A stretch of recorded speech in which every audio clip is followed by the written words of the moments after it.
Bienvenidos de nuevo a Psicología Plus, a nuestro análisis de la serie de Stranger Things. Y hoy es un día especial porque abrimos temporada. Ayer cerramos temporada y hoy la abrimos. Y abrimos la segunda temporada de Stranger Things, que yo creo que fue una temporada un poquito polémica. Ahora entraremos en eso. Pero, pero bueno, tenemos 9 episodios por delante de esta segunda tanda. Y bueno, vamos a profundizar en ella, como hicimos con la primera, continuar el análisis por episodio.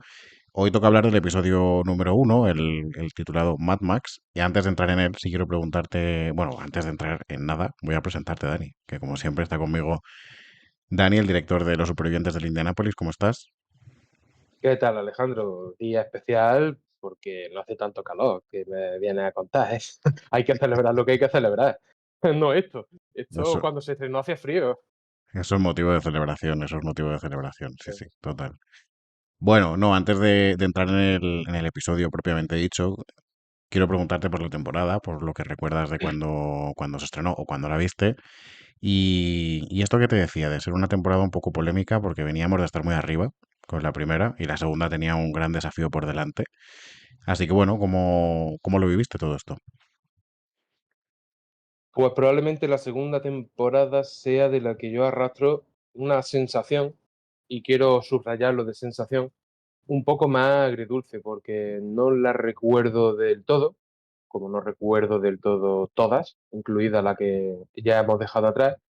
Pero sí recuerdo que me sentí un poco bajando por una pendiente cuando la serie se mete de lleno en cómo empieza, en el espíritu de cómo empieza este primer episodio. Con esa chica, con esa persecución, con ese mundo criminal, 11 yendo, intentando buscarse a sí misma, se unió con algo que yo no supe tragar del todo, igual porque tenía demasiada prisa en disfrutar de esta serie, y eso pues me comprometió el entretenimiento, que es toda la trama de Will. Ahora, viendo el principio de todo esto, de sus misiones, de lo que arrastra, digo, esto tengo que verlo como lo que creo que realmente quieren transmitir, que es el trauma. Y se acabó. Y de repente, por lo que sea, igual es el momento actual, me ha predispuesto a ver esto mejor y a tragarlo bastante mejor. No me molesta, igual molestar es una palabra demasiado fuerte, pero no me lastra tanto ver a Will más en pantalla, padeciendo, rememorando, dando explicaciones, siendo débil. ¿Sabes lo que te digo? En aquel momento me pareció algo más cargante, y ahora te puedo decir que este primer capítulo se me ha pasado volando, ¿sabes? Ha sido vagamente un suspiro, y creo que eso habla mucho de quién era yo entonces y quién soy ahora, porque la serie sigue igual. Sí. Quizás a la serie le va a hacer justicia, o a esta temporada quizás le va a hacer justicia al paso del tiempo. Vamos a verlo, porque creo que es interesante. Yo solamente la he visto una vez, la vi cuando la estrenaron. Sí tuve la sensación de que no era la primera, ¿no? Era una temporada un poco extraña, con algunos elementos un poco raros que no terminaba yo de entender muy bien. Y fue una temporada para mí extraña. No digo mala, porque creo que no hay ninguna mala, pero sí una temporada rara, o sea, que no tenía una identidad, creo, tan marcada como si la tiene la primera. Esa es la sensación que yo tuve. Creo que quizás con el paso del tiempo y con el paso de las expectativas también, pues seguramente igual le hace justicia, porque creo que también tenía un papelón en cómo continuar la historia de la primera, claro. La primera fue un hito. Y cuando tienes tanta presión encima, pues cumplir expectativas es complicado. Cuando tocas la cumbre, y esa cumbre es la del Everest, es difícil decir soy, ¿cómo era? Desmond Hillary, o como se llamara el tío que llegó la primera vez, y voy a Ujú. subirlo la segunda vez, a ver si lo hago mejor. Y el mundo me está mirando. El mundo espera que yo llegue al pico de modo y en las mismas condiciones que la primera vez. Nunca pasa eso. Nunca, jamás.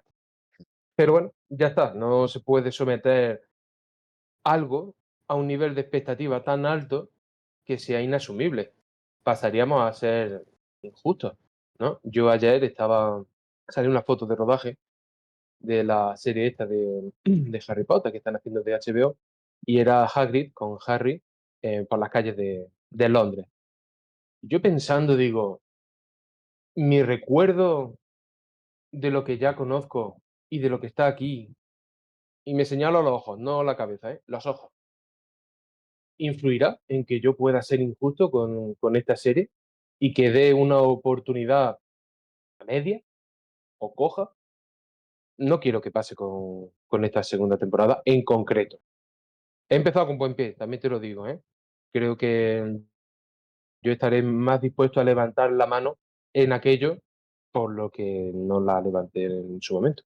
Pero claro, el espectador que yo era entonces no es el que soy ahora. Y creo que ahora, al mirarlo más al detalle, vamos a ser capaces de ver más cosas y probablemente cambiemos de opinión. También te digo que si algo sigue sin convencernos, pues lo diremos, Claro, claro. simple y llanamente. Sí, yo creo que también le va a hacer un favor el hecho de que luego hay una tercera y una cuarta. Entonces, al final esto es una historia muy larga y sabemos dónde algunas de esas tramas, de estas tramas que vamos a ver ahora, sabemos dónde han llegado. Y creo que eso también hace que entendamos que esto es parte del camino para llegar ahí y no seamos quizás tan duros con ella. A pesar de que creo que es un poco, ya te digo, ¿no? Un poco, te iba a decir experimental, pero no experimental. Creo que juguetea con demasiadas cosas a la vez y ahí es donde creo que se pierde un poco.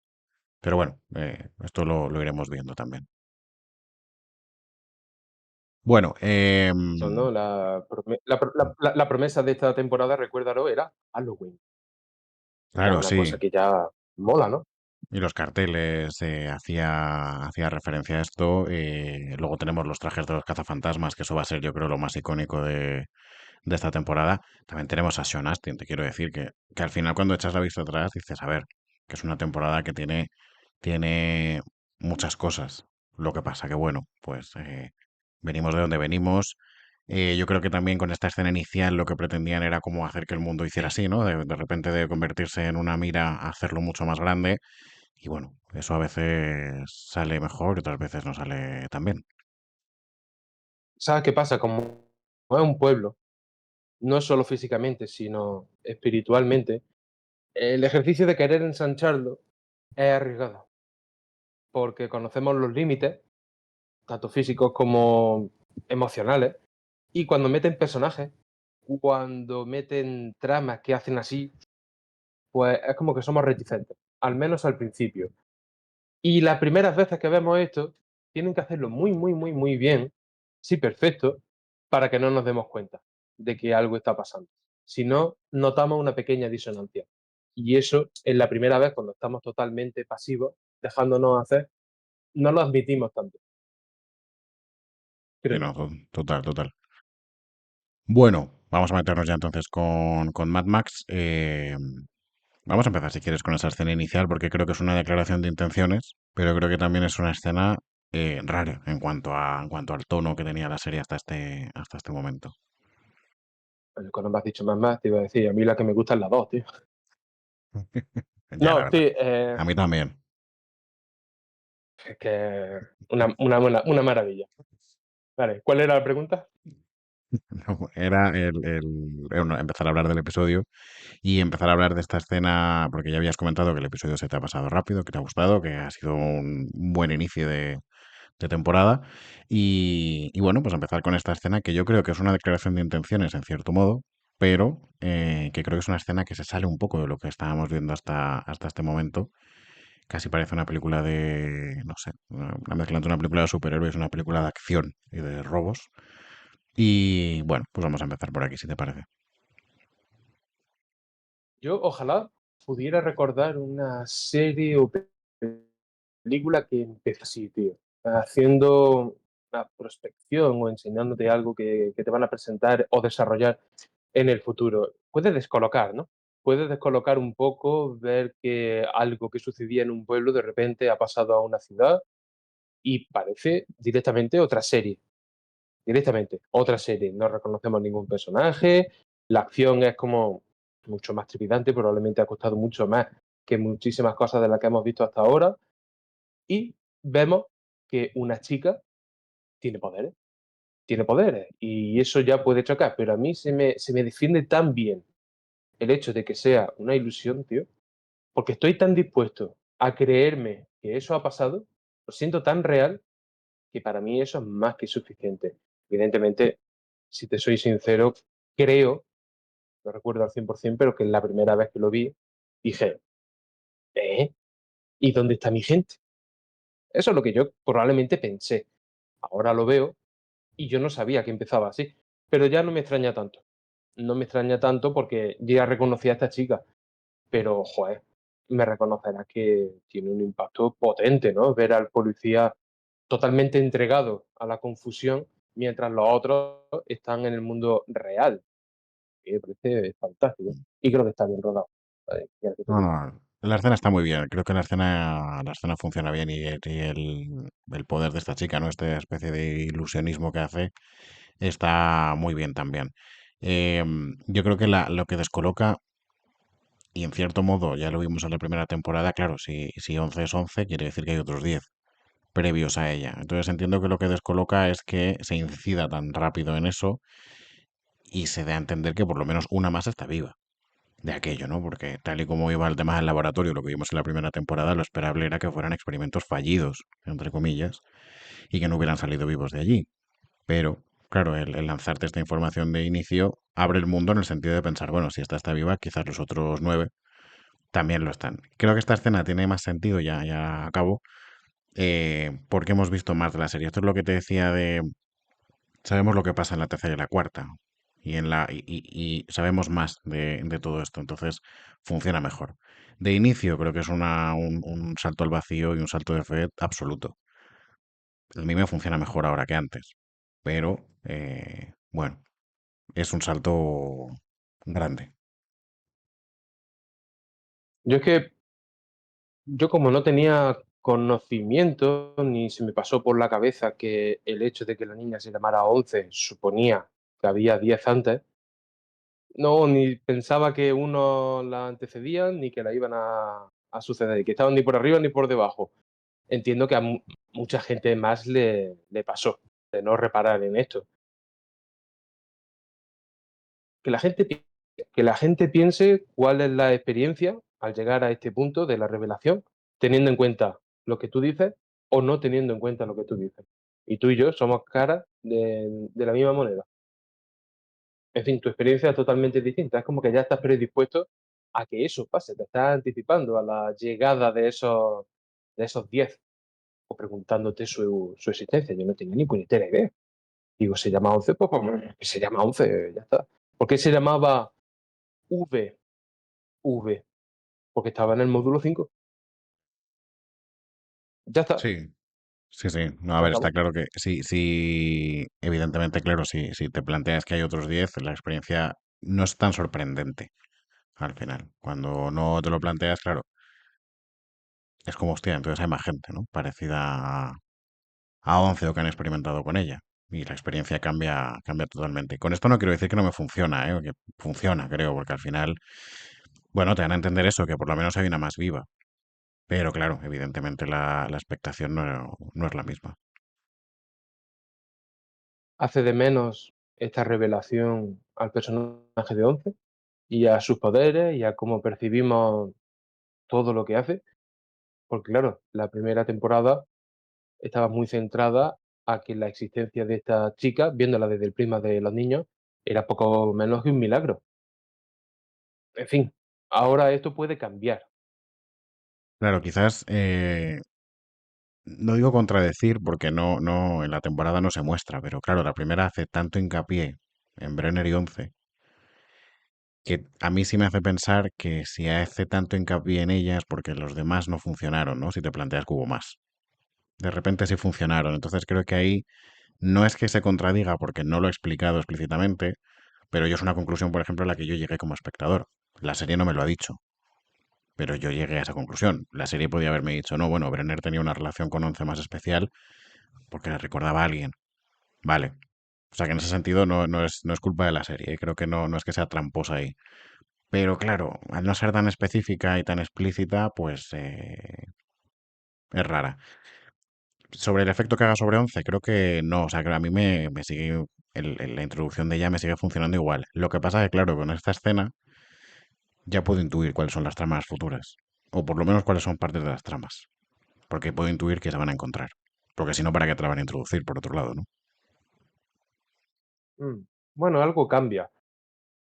No solo todo esto que estamos comentando, sino el concepto de paternidad tan particular que se nos presentó con Brenner. Ahora de repente se ha convertido en Julio Iglesias prácticamente, ahora es padre de todos, ¿no? Familia numerosa. Entendemos que si sí, en fin, entendemos que había un laboratorio, que ahora había más niños, probablemente haya más de 11, y lamentándolo mucho, probablemente haya habido mucho pongamos que el 11 es el último número, y que al llegar al 11 se detuvieron, porque dieron en la tecla con esta niña y ya no necesitaron más. Pero vámonos a los números negativos. Y los que no funcionaron, y los que probablemente murieron, y los que escaparon, y los que no contabilizaron, y los que probablemente han ido al mundo del revés y no se sabe ni una mierda de ellos, y han acabado convertidos en Demogorgon. Sí, sí. Claro, es que esa es la. No me Eso yo. digas que no hay chicha, ¿eh? No, no, sí, sí, creo que esa es la. También esa es la intención, creo, de la escena, ¿no? El presentarte el. Bueno, esta gente está. Esta gente está, no sabes dónde está, sabes dónde están dos, pero no sabes dónde está el resto y no sabes cuánto. Yo entiendo que sí que 11 es el último, porque ya se escapa del laboratorio. Entonces entiendo que los flashbacks no son mucho antes de que ella se escapara, pero nos faltan los demás. Y ahí es donde creo que la serie es como que de ser una cosa muy pequeña, boom, de repente se ensancha hacia algo más grande, pero siendo un salto de fe. Esto traerá mucha más cola porque lo vamos a ver a lo largo no solo de la temporada, sino de la serie, y creo que por momentos funciona mejor que en otros. Pero en general va a ser un hilo del que van a tirar. Creo que está bien que tiren de él, quiero decir. Está ahí. Está bien tirar de ahí. Habla del ensanchamiento de las fronteras de este mundo del laboratorio. No hace falta ni avanzar de este episodio. En este mismo episodio ya encontramos una extensión de estos territorios, que es el personaje de Paul Reiser, que era, en fin, volvemos a Alien, ¿no? El Sí, gran traidor de la historia de la ciencia ficción. Pues fíjate, ahí está, es un Brenner de hacendado, es el que guarda las llaves del reino en su ausencia. ¿Qué coño es eso? Pues ya veremos, pero la cosa no ha acabado en ese sentido. no, no, parece que se han reformado, ¿no? Pero siguen haciendo lo mismo que estaban haciendo en la primera. Yo creo que la introducción de este personaje, para mí, tiene que ver con una mala decisión de guión en la primera temporada que fue matar a Brenner. Y creo que responde a eso. Creo que responde al, nos hemos cargado al jefe de esto y hay que poner a otro, de alguna manera. Pero claro, bien, o sea, quiero decirte, es Paul Reiser, bien. Pero ahí está esa ausencia. Tal vez confiaran en que su escasa participación en la primera temporada fuese suficiente para que la gente no le echara de menos en la segunda. También pudiera ser, ¿eh? Porque si empezamos a sumar las escenas y la duración de esas escenas, el momento de Brenner probablemente es cuando se sienta a la mesa del comedor con los padres de Mike. Sí, no, no. Y se acabó. No sale mucho en la temporada. Lo que pasa que, claro, creo que sí que el personaje tiene una presencia que a pesar de que no salga tanto, se recuerda. Y ahí es donde creo que quizás también los Duffers dijeron, joder, igual nos lo hemos quitado encima muy pronto y ahora hay que ver porque es que incluso hasta físicamente es medio parecido, ¿eh? O sea, quiero decirte que tiene el mismo porte, no se diferencia tanto. Sí, también puede ser una cuestión de dinero, ¿eh? Puede ser que Matthew Modine quisiera más pasta. Ese tío tiene que cobrar. Sí, sí, sí. Además, lo que pasa, vamos a hablar en términos que no entendamos. Robert Downey Jr. Bueno, mejor dicho, rodajes largos, que también se puede aplicar a la de, porque entiendo que estas Vengadores la están rodando juntas, porque si no, sería una locura absoluta. Pero también lo aplico con El Señor de los Anillos. Tú no puedes llevarte 2 años a nadie a un sitio a rodar exclusivamente. No por dedicarlo a lo que tú quieres, sino por privar a otras personas que los contraten. Esa es la madre del cordero. Ahora van a hacer otras películas del Señor de los Anillos. Ya está saliendo Ian McKellen, que si vuelve Frodo, que si Gandalf y todo esto, vale. Te vas a llevar a Ian McKellen largo tiempo a un único lugar. Eso significa que lo estás privando de estar en otro sitio. Y para esta persona el tiempo es dinero. Es lo mismo. El ejemplo es Robert Downey Jr. ¿Por qué cobra tanto este señor? Porque mientras está poniéndose y quitándose máscara, no está haciendo el juez, no está haciendo Tropic Thunder, no está haciendo, pues, Sí, Oppenheimer y ganando Oscar.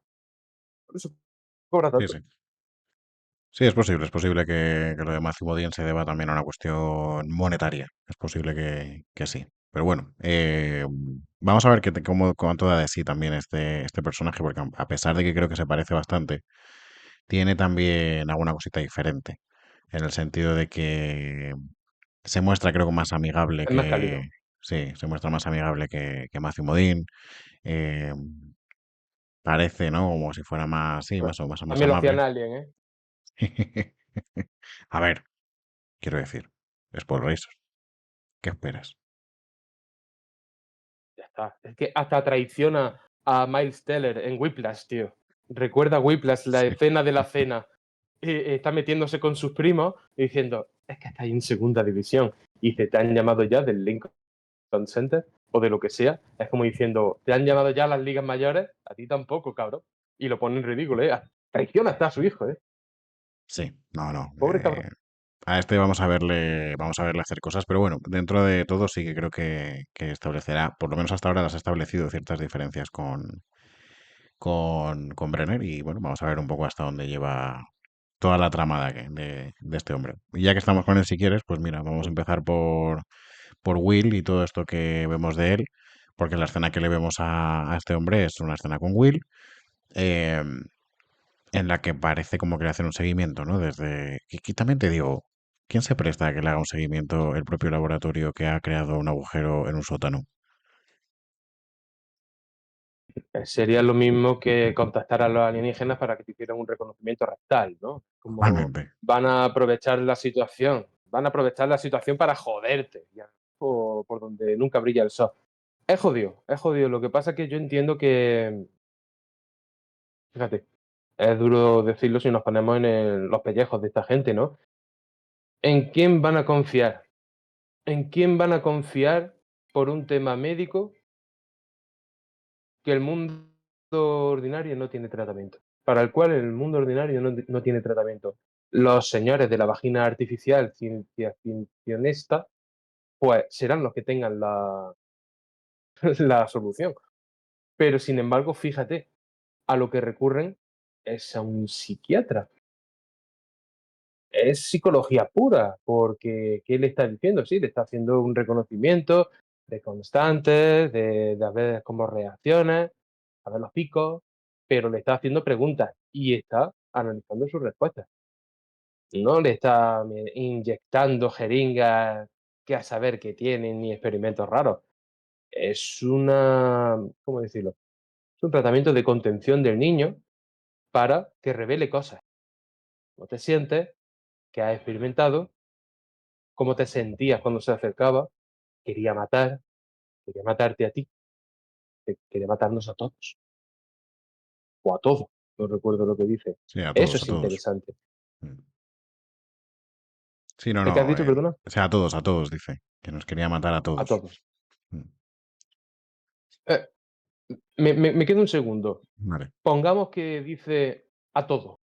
Quiere matarlo todo, quiere destruirlo todo. ¿Para ti sería más potente que a todos pasar de las personas al espacio? Puede que haya una Hombre, lectura ahí también, ¿eh? tiene una amenaza más global, ¿no? Al final a todos habla, entiendes, ¿no? Que habla del pueblo, del laboratorio, de ese pequeño núcleo donde están pasando las cosas. Si dijera todo, pues entiendo que sería una cosa mucho más global. Aún así creo que como amenaza funciona porque para ti el pueblo es el todo también, ¿no? Salvo que hemos visto un poquito de Pittsburgh, me parece, al principio, con el robo, pero para ti el pueblo y para el espectador el pueblo es todo. Si destruye al pueblo, pues no hay más, no hay más, de alguna forma. Con lo cual, me funciona igual, pero la amenaza es un poco más local. Sí, bueno, hostia, local, no sabría yo, ¿eh? Quiero decir, si la boca del infierno, si la vagina del infierno, vamos a llamarlo así, creo que lo merece esta serie. Si la vagina del infierno se lograra abrir del todo, ese matar a todos sería también matar todo, porque eso del mundo del revés es una promesa. Es como aquel mundo viene para consumir este ego, ¿vale? Vámonos de nuevo a Marvel. Planta su semillita, terraforma el planeta de forma salvaje y eso es lo que queda. Y todo será yo. Pues entiendo que es un poco eso.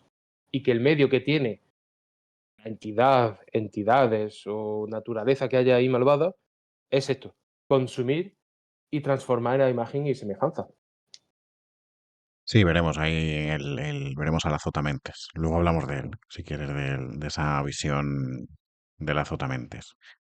Vamos a quedarnos un poquito más con Will. Vamos a quedarnos. Es verdad que entiendo que elegir el psiquiatra es por aquello de que por hacer el paripé de pensar que les importa un carajo el niño, pues es mejor que sea un psiquiatra. Entonces, sí creo que en esa escena donde le hace preguntas, en realidad lo que está haciendo es investigar a ver qué sabe este niño o qué está pasando con este niño en relación al mundo del revés, porque es en lo que ellos siguen interesados. Sí me parece interesante que se continúe directamente con lo que vimos al final de la primera, con esta cosa de que no se sabe muy bien si Will cruza o es que está en los dos sitios al mismo tiempo. Es una cosa curiosa, me gusta cómo lo representan porque me gusta ver cómo la degradación, ¿no? del mundo del revés en todos los escenarios. Y me gusta esta idea, ¿no? De que Will, no sé si tú crees que cruza o crees que está en los dos sitios al mismo tiempo. Eh, y empieza a ver esa tormenta roja, que el uso del rojo en esta serie también, pues Maravilloso. está muy guay. Distintivo, además. Y lo han mantenido hasta el puñetero Sí. final. Me pilla un poco y tendría que desarrollártelo un poco a trompicones porque no es algo en lo que haya pensado, en si está totalmente en nuestro plano o está debatiéndose en dos mitades. No sabría decirlo, sería interesante explorar las implicaciones de una cosa y otra. Si está aquí, lo que acarrea es el trauma. Si está aquí y allí, lo que está teniendo es flashazos. Interesante, podrían ser sueños, ¿no? También. Ahí creo que es donde entra muy bien el concepto de trastorno de estrés postraumático, que es lo que le nombra el psiquiatra.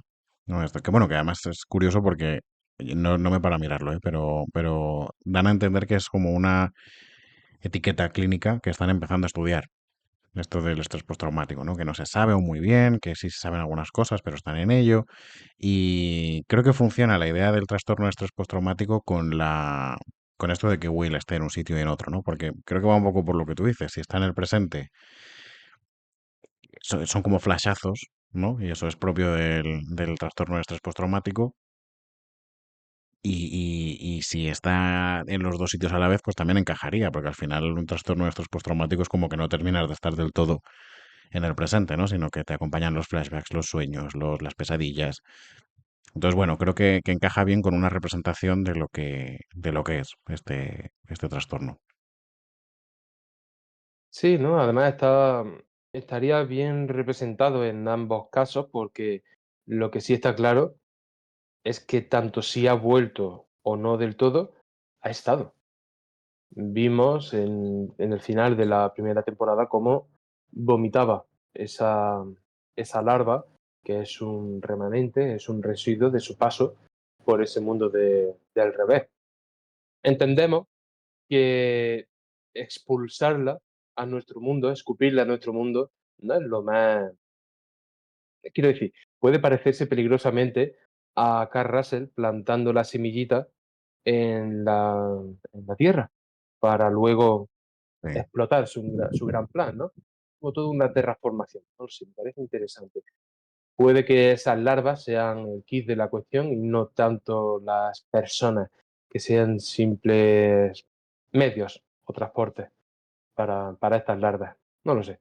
entiendo que no debe de importarle demasiado un simple mortal al mundo del revés.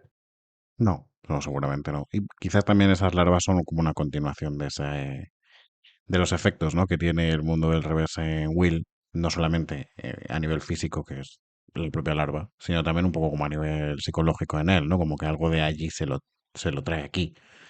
Y eso, bueno, también podría encajar en parte con el tema del trastorno de estrés postraumático, con esta idea, ¿no? De que nunca te vas de allí del todo, sino que tienes algo de la experiencia que has vivido en el presente.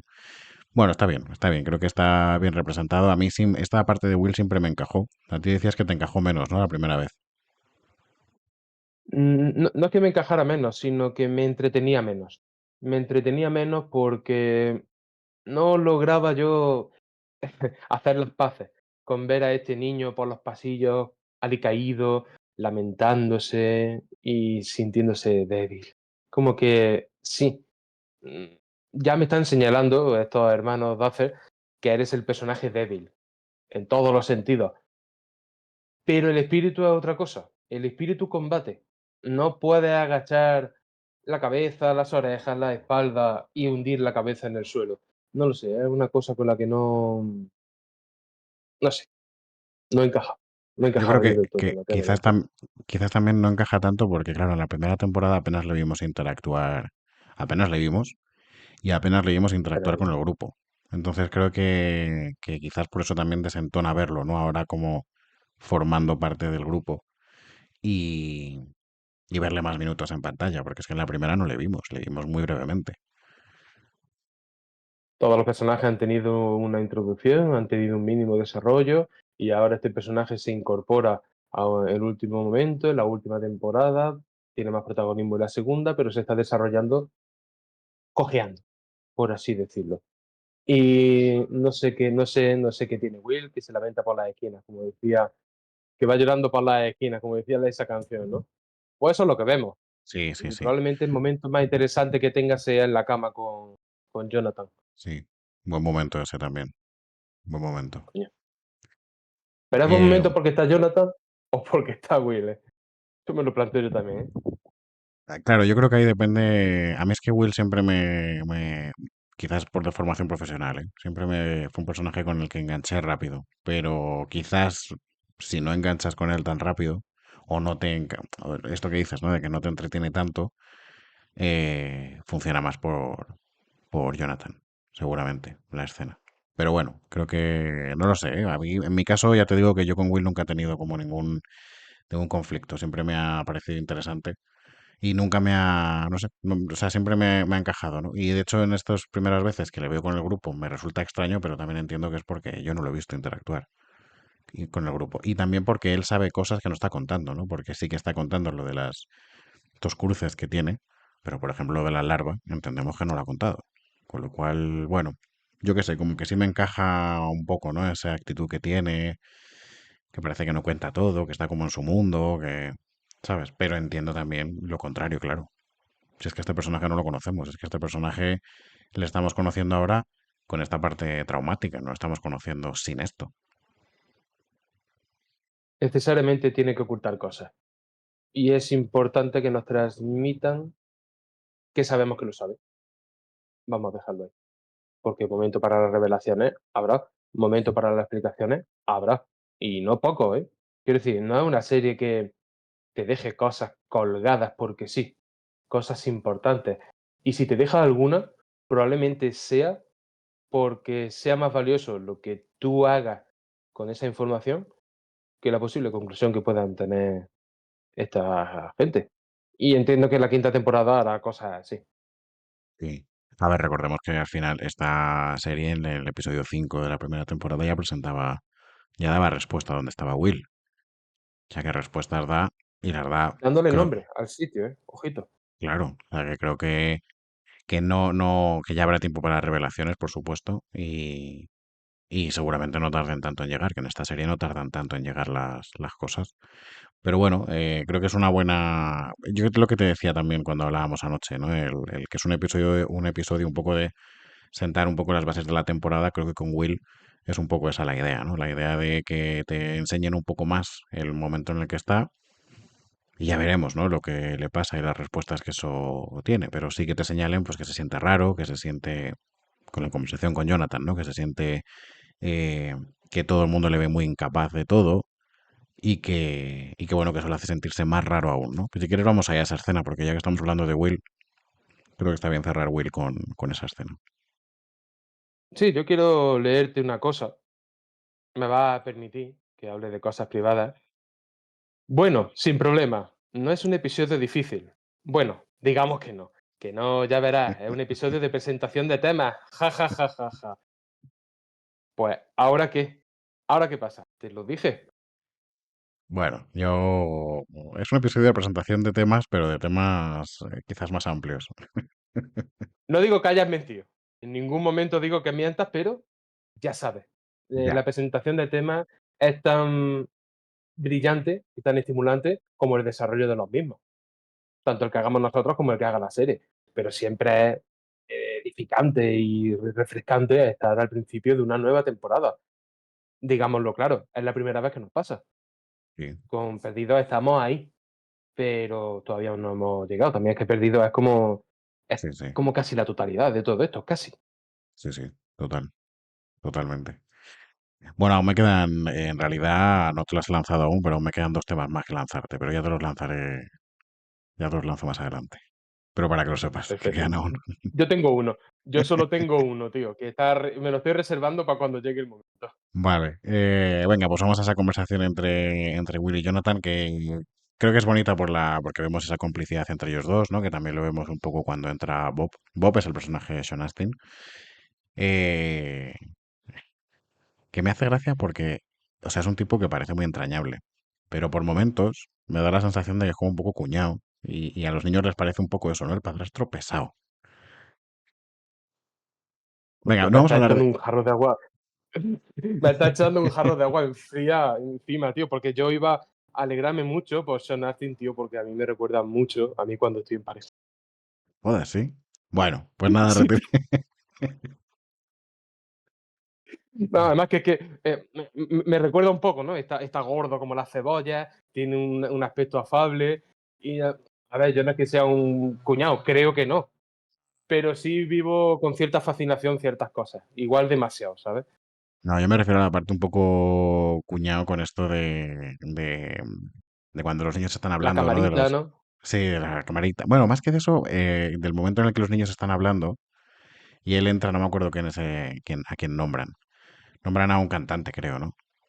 Están hablando de cantantes y entonces Jonathan le da a elegir a Will entre dos cantantes, me parece que son, dando a entender que uno mola un montón y el otro es como desfasadísimo. Y El que entra mola es él, Bowie, sí, no sabemos ni quién es.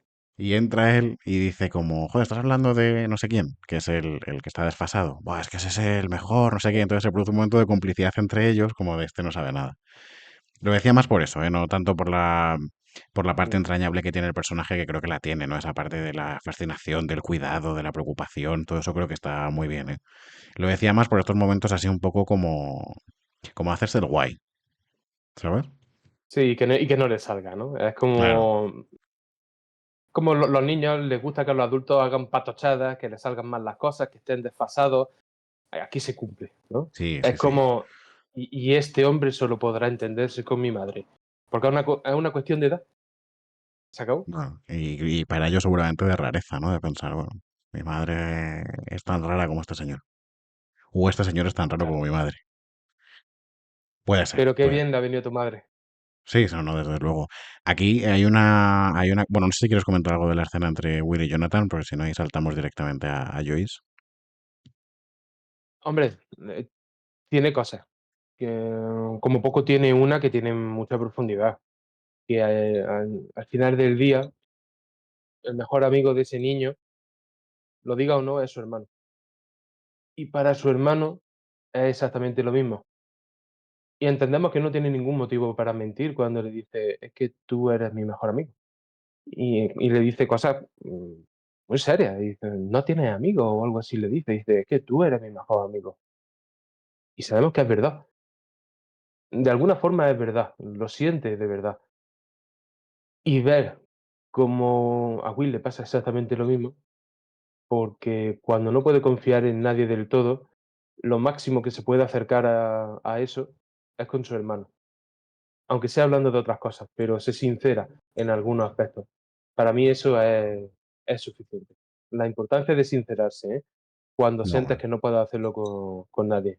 Ojito con eso, ¿eh? Además es que vamos, es así porque lo vemos, ¿no? Vemos a todo el mundo muy preocupado por él, pero, él no dice en ningún momento esto de que le hagan sentirse tan incapaz y tan mal, no se lo dice a nadie excepto a Jonathan, que también dice lo mismo de él, ¿no? Cuando le proponen el plan de Halloween y Nancy le pregunta, él dice que su plan es ver una película con Will, ¿no? Que es ese, y salir con él, me parece que dice, ¿no? Salir con él a pedir caramelos y A luego ver truco una trato. película.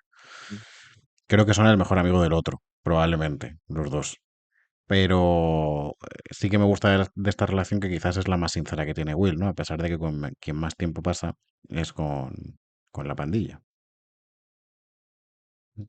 ¿Y es la más sincera que tiene la serie? Creo que la pandilla tiene la misma, o sea, Dustin, Lucas y Mike tienen el mismo nivel de sinceridad, pero creo que con Will ellos también perciben una distancia. Quizás por eso también creo que la serie aprovecha muy bien esta idea de que no hemos visto tanto a Will. O sea, todos están extrañados con Will. Creo que el propio grupo también es como, le pasa algo a este, ¿no? Entonces están todo el rato vigilándole, están todo el rato mirándole, y como que esa sensación de extrañeza que produce al espectador el ver a Will metido en el grupo, creo que también lo siente el propio grupo de otra manera, pero creo que también está ahí. A ti a ver, a lo mejor tienes que remontarte a tu primera vez y no lo recuerdas, pero ¿te pareció que la primera vez que viste a Will formaba parte del grupo, pero no estaba totalmente integrado? En el momento en el que están correteando con las bicis, calle abajo, ¿te daba la sensación de que se incluía en la conversación con tanta naturalidad como Dustin, Lucas o Mike? En la primera, creo que recordar que sí. A mí, Continúo. sí, es que a mí me pareció ver algo forzado, como que ahí había algo intencional de, sí, lo aceptan, sí, son amigos, sí, se quieren, pero algo tira de este niño para afuera, más allá de su inminente desaparición. Me dio esa Me- sensación, no lo a sé. mí quizás me dio la sensación de que era como el pequeño del grupo. Y no sé si por ahí quizás puede ir un poco Sí, parte de lo que... ¿sabes qué sensación me dio a mí de verdad? Que fingía que le gustaba aquello que le gustaban a los demás de verdad. Esa es la sensación que me daba. Como esta parte del juego de rol y todo esto. Sí, creo que formaba parte de todo, pero no tan activamente.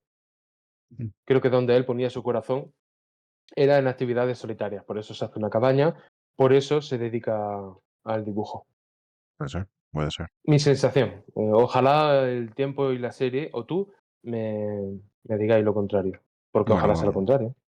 vamos a verlo. Yo creo, o sea, yo no había pensado en esa posibilidad, pero sí que es verdad que parece que Will tiene como un mundo interior mucho más amplio que el que tienen los demás.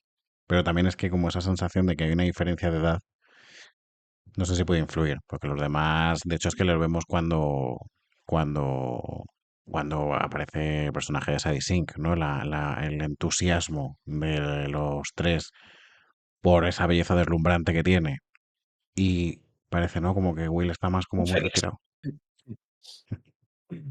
Ahora iremos a eso. Pero incluso como en eso, ¿no? Parece que ellos estuvieran en una cosa como más adolescente y Will estuviera en una cosa, no sé si más infantil o más interior, no lo sé. Pero bueno, que no sé si también por ahí pueden ir los tiros. Veremos, veremos, veremos. Es que, no sé, yo estoy conectando mucho con Will, últimamente. Y últimamente te estoy hablando de días, ¿sabes? Porque recuerda su pequeña cabañita, ¿no? Yo estoy haciendo algo parecido. Quieras que no, ¿sabes? O sea, el lugar donde yo me estoy haciendo un cubil, ahí no se oye nada. Está totalmente insonorizado, no entra ni sale nada. Y yo me encerraré ahí.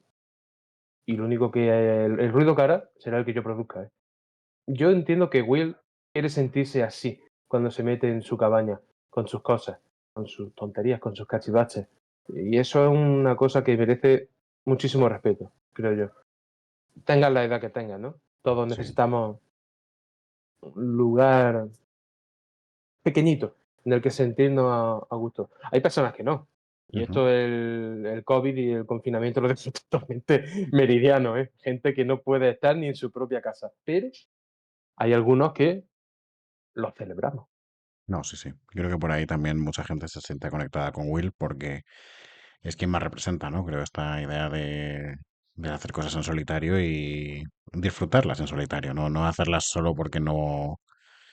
Quizás Jonathan más es un poco porque no tiene a nadie con quien estar, parece, pero Will es otra cosa, parece. No, pero Jonathan tiene más, ¿cómo decirlo? Tiene el agujero del pecho más amplio para que le entre el mundo exterior, por Sí, así por eso, decirlo.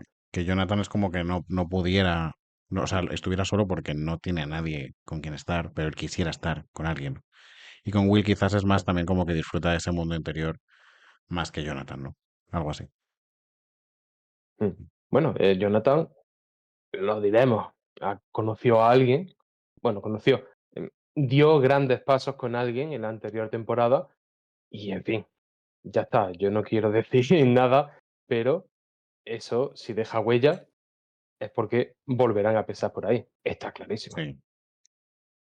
Vale, pues vamos a pasar a Joyce o a Jonathan, porque antes ahí como que la conversación parecía que se dirigía hacia Sean Astin y Winona Ryder, pero no sé si quieres hablar de Jonathan primero. No dejes que te condicione con Sean Astin, tío, que no salimos de aquí.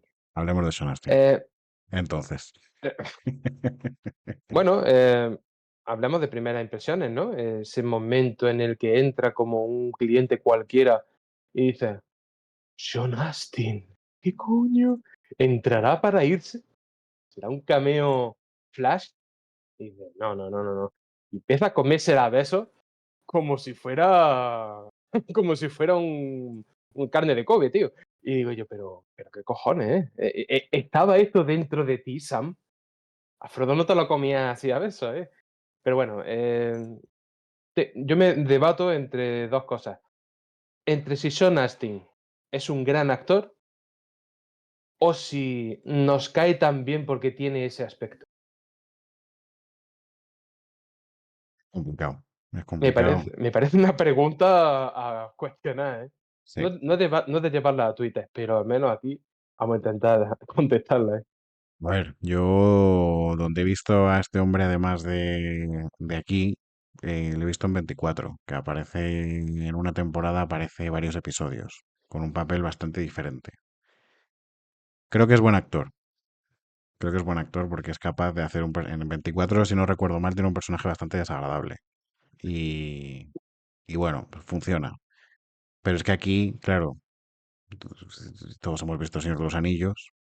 Y aquí es casi como una continuación de eso, ¿no? Es un personaje entrañable, es un personaje, parece, ¿no? Que es muy transparente, que no tiene como, no tiene maldad, parece un poco tontorrón a veces, pero todo como desde una parte muy, no sé, muy inocente. Y creo que eso es lo mismo que transmitía Sam.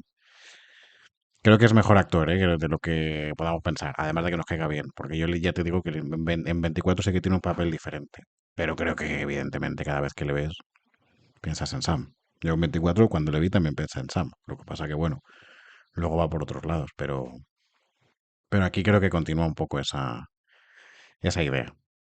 Y a mí me cae bien, ¿eh? A mí este Sí, tipo me cayó bien. Siempre me ha parecido eso un poco tontorrón a veces, un poco como que no sabe muy bien cómo moverse en ciertos momentos, ¿no? Con Will y con Jonathan, pero por ejemplo con Joyce sí me parece. Creo que no sabe bien cómo el ayudarla con el tema de esto que está ella de hipervigilante a todo, ¿no? De si suena algo, si, como estas reacciones que tiene tan intensas. Pero creo que por lo demás encaja bien con ella. te quiero decir algo y según como te lo planteé, va a ser una tontería. Va a ser una tontería porque puede ser algo que se caiga por su propio peso.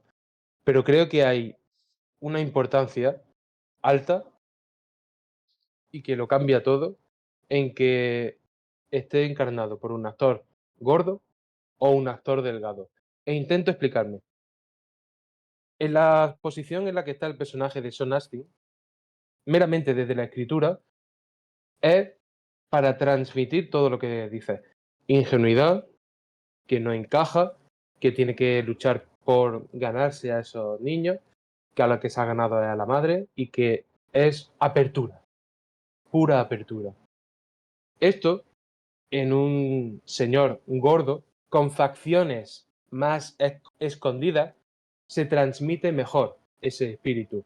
En alguien delgado, cuyas facciones están más marcadas, creo que sugeriría cierta suspicacia para con los niños, de parte del espectador, de decir, vale, Sean Astin estando gordo y teniendo esa cara, es algo más cálido, más ingenuo y más puro que si lo hiciera Steve Buscemi, que Bueno, es a un ver, señor que tiene la cara afilada, que transmite algo ya de por sí y por lo tanto el no entender a los niños sería de forma muy distinta. Y creo que el espectador estaría más predispuesto a pensar que el Steve Buscemi estaría en contra de los niños y no lo hacemos con Sean Astin. ¿Me explico? sí, la cosa yo creo con Steve Buscemi es que tiene una cara tan rara que da igual haciendo el papel que le pongas. Pero sí, Es entiendo tu feo. punto. Ya está, vamos a decirlo claro. Es feo. Es Ya que está. claro, digo, bueno, igual me va a decir un actor más, lo compro, ¿no? Más, yo qué Adrien sé. Brody. Keanu Reeves. Bueno, es que Adrien Brody también tiene una cara muy particular. Pero bueno, no sé si entiendo tu punto, que creo que sí, que lo que dices es cierto que para representarle encaja mucho mejor el tipo de físico de Sean Astin que el Steve Buscemi, claramente. Más allá de la cara, que Steve Buscemi está como chupado.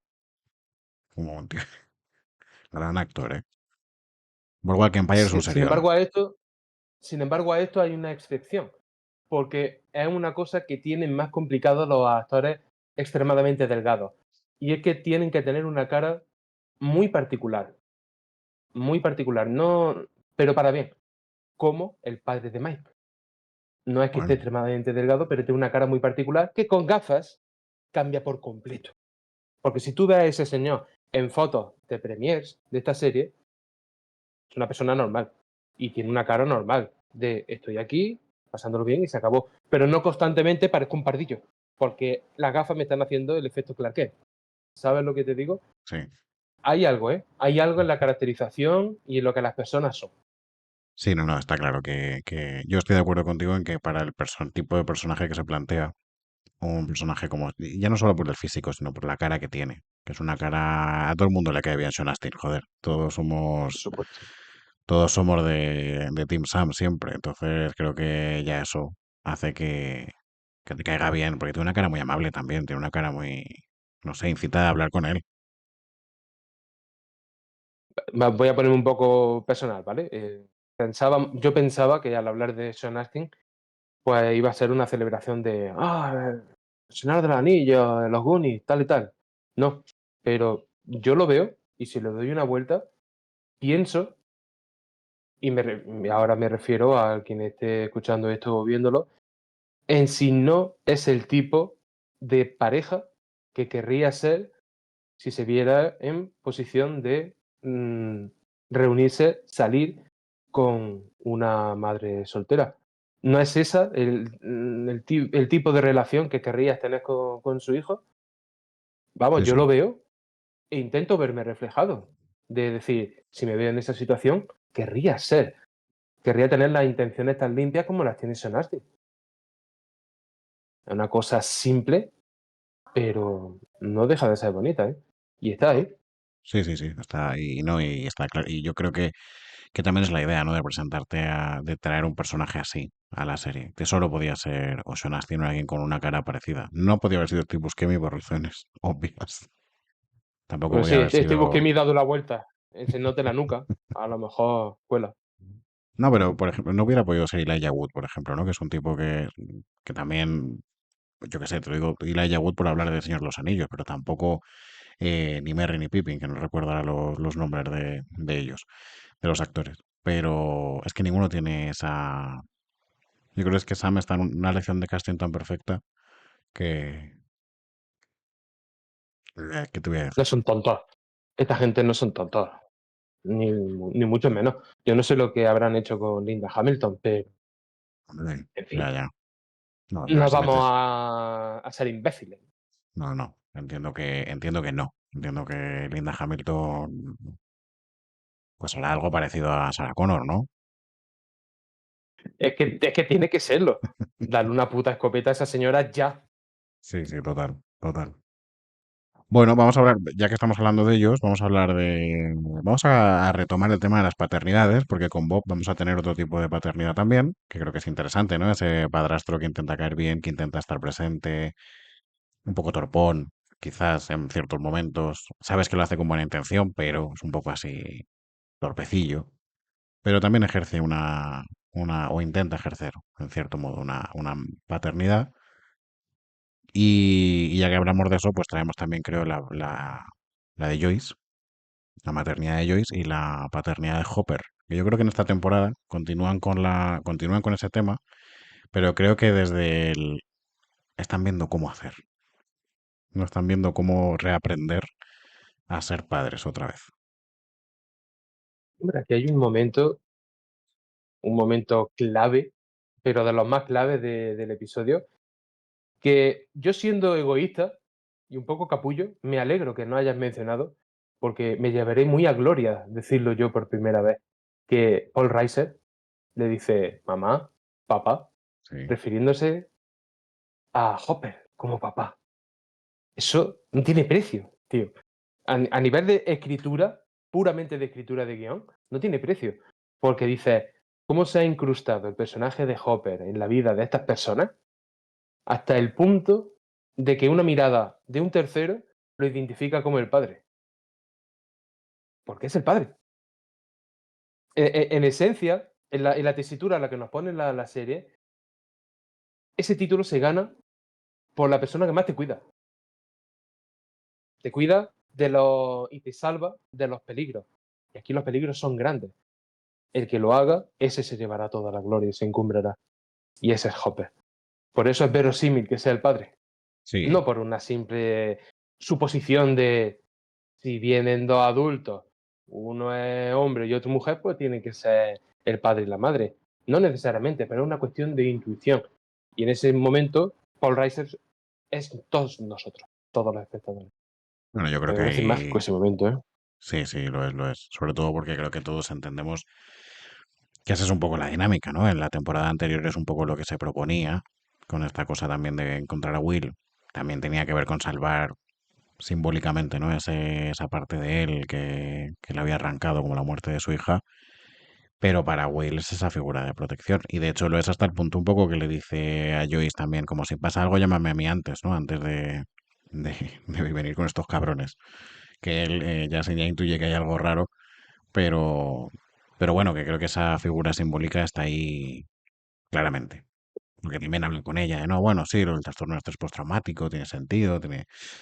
Aunque luego ellos saben, ¿no? La otra parte, pero sí parece como que es una preocupación muy genuina. Es él quien la acompaña a ella, ¿no? A que le examinen.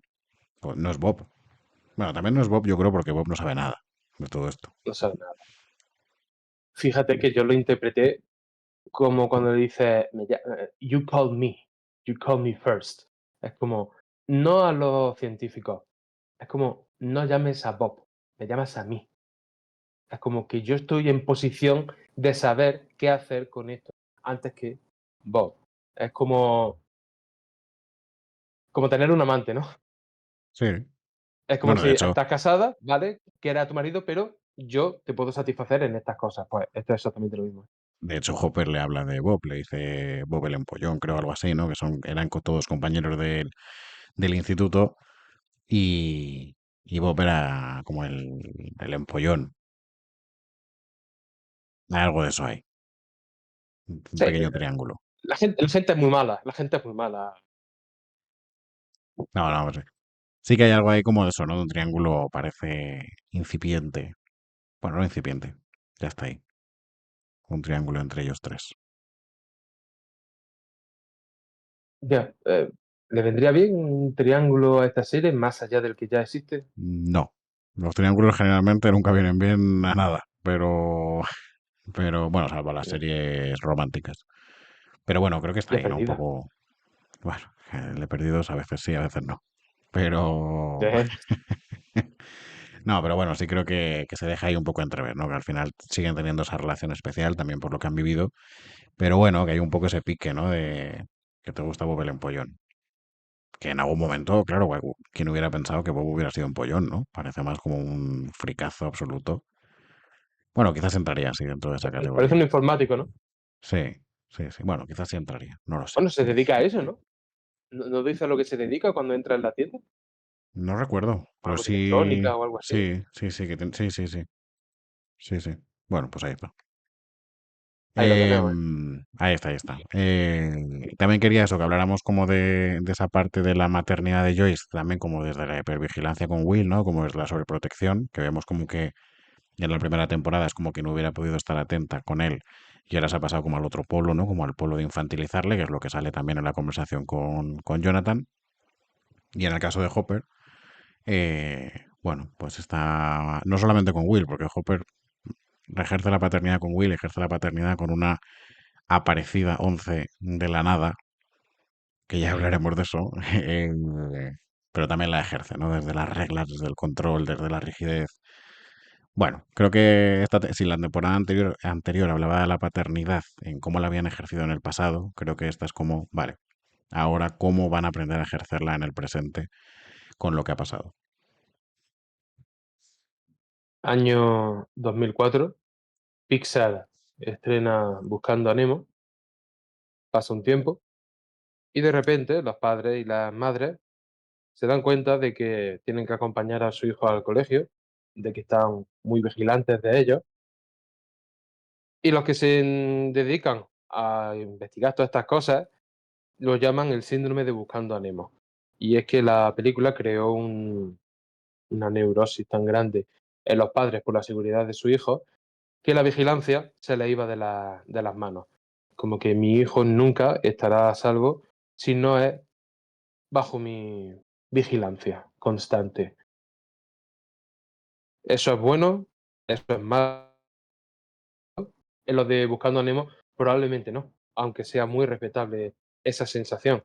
Joyce tiene todo el derecho del mundo, como madre, a tener razón y a equivocarse, porque intentarlo es divino.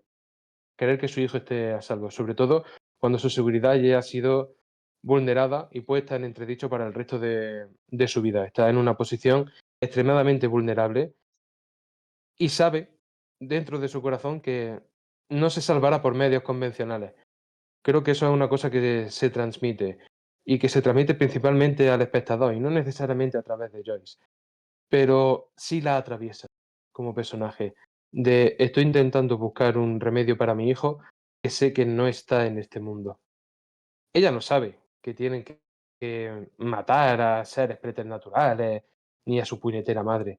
Ella simplemente está intentando hacer lo mejor que cree que puede hacer con lo que tiene o con lo que conoce. En este momento es confiar de puntilla en esta gentuza y tener lo más cerca posible a Hopper. Creo que eso define un poco lo que se nos ha presentado hasta ahora de Joyce. Pero ¿qué garantía se le presenta a esa madre? A esa madre que al final, en la cumbre de la primera temporada, parecía que estaba recuperada, que se habían sobrepuesto a todo, que la normalidad había vuelto, y entonces te das cuenta de que la normalidad vuelve tan rápido porque no ha vuelto. Y que las fachadas están para eso, porque hay que fingir ser normales y fingimiento tras fingimiento igual encontramos algo de verdad, ¿no? Porque entiendo que también hay algo de eso por parte de Jonathan cuando se une a Will en el truco trato. Es como no somos normales, nunca lo seremos, pero esta es la única oportunidad que tenemos. Se aplica un poco también a lo que le pasaba con las fotos, ¿no? De yo no formo parte de este mundo convencional de gente que se conoce, que se besa, que se gusta, que se acuesta y que bebe. Por lo tanto, fotografío y capturo momentos para incluirlos a mi álbum, pero yo no estoy en ello. Y entiendo que es un poco esto, es como hacer lo que se puede, mientras se puede. Al menos en el ambiente de Will. Luego la vida en casa entiendo que es mucho más fácil porque está Bob. Que a menudo rollo acaba de soltar, ¿eh? No, pero Cállame, creo por que Dios. Que no, creo que tiene sentido también. Al final, eh, claramente Joyce hace lo mejor que sabe, pasándose al polo opuesto quizás de lo que estaba en la primera temporada, ¿no? Es lo que te decía, como que parecía que ahí estaba más despreocupada, un poco más como a lo suyo, y aquí es más desde lo que puede hacer sabiendo que quizás su idea del mundo era igual que el inicio de esta serie, ¿no? Como una cosa muy pequeñita y de repente, boom, se expandió con todo el tema de la desaparición de Will y todo lo que descubren. Y aquí, pues parece que hace un poco lo que puede, con quien puede, que en este caso tiene que ser Hopper, por necesidad, porque no hay ningún otro adulto que sepa, adulto confiable, que sepa algo de todo esto y es con él con quien tiene que ser. Pero me parece interesante porque la paternidad y la maternidad van a ser temas transversales a la serie y me parece curioso, ¿no? El cómo una vez ya ha pasado lo malo, teóricamente, cómo cada uno ejerce ese rol ahora, ¿no? Después de lo que ha pasado. Y en el caso de Joyce creo que es un poco lo que dices. Y en el caso de Hopper no sé cómo lo ves tú, como esa, lo contrario, ¿no? Como esa rigidez, esa un poco más como militar, como más policía, parece. Las horas. Entiendo que porque también la tiene que esconder, ¿eh? O sea, entiendo que todo esto tiene que mantenerla escondida. Pero bueno, me parece curioso. Hablamos de esto ya, ¿no? Sí, dale, dale. A ver, él tiene que ser más rígido, que también la época lo marcaba. Aquí hay dos opuestos, que es Hopper y el padre de Mike, ¿vale? Luego hablamos de él, Uno es un gafota en todo lo...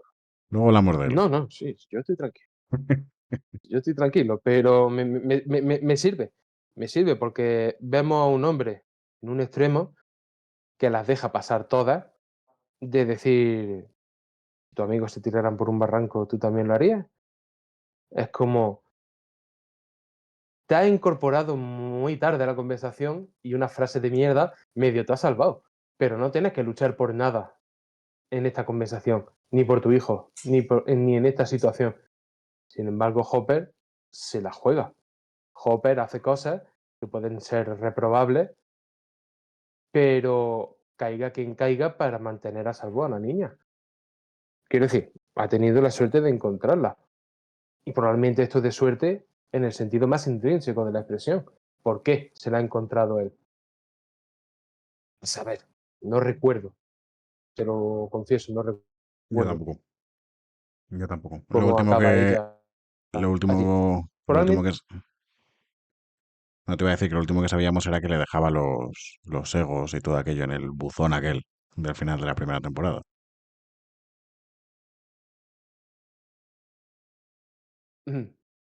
nada, nada. Bueno, vale, sí, te lo voy a decir, ¿qué cojones? Me importa un carajo ya a esta altura. ¿Y si? Esto es muy loco, ¿eh?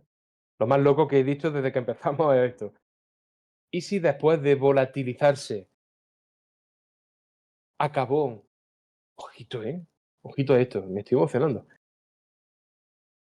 ¿Y si pasó al otro extremo y volvió 11 al mundo en forma de larva? Y es la larva que le sale a Will de la boca y por eso acaba en un conducto. Y crece de nuevo, si crece de nuevo y se la encuentra otra vez como niña y está dejándola y cosas. Es una locura, tío, pero esto bien hilado podría ser algo, ¿eh? Una locura, por supuesto. Que yo no lo había pensado.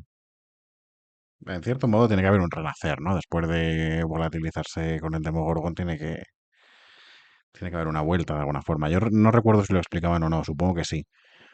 Me imagino. Son de estas cosas que supongo que veremos en algún flashback o algo parecido. Pero a mí se me hace raro, ¿eh? Eh, bueno, ya lo hablamos cuando hablamos del final, ya lo dijimos, ¿no? Yo te lo comenté, que es un final, el de 11 raro. Y luego el epílogo me parece más raro aún. Entonces aquí que aparezca de repente como si nada, también me parece raro. Hombre, yo estoy a favor a que la niña desaparezca, porque la actriz me parece horrible, pero horrible como persona, quiero decir.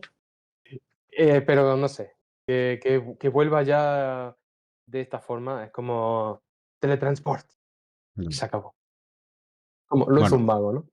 Sí, yo supongo que habrá una explicación, me imagino a esto. No sé si el hecho de que vuelva tan pronto, bueno, como que pierde un poco el factor sorpresa, no lo sé. A mí no, ¿eh? A mí no, Pronto yo no, tampoco. inmediatamente. Bueno, sí.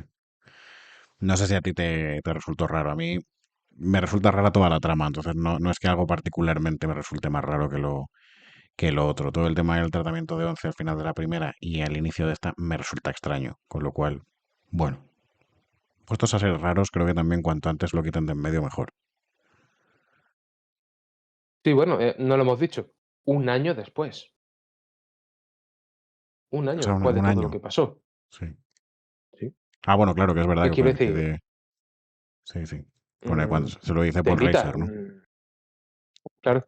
Mm. Y dice, ostras, llevan un año 11 y Hopper siendo padre e hija.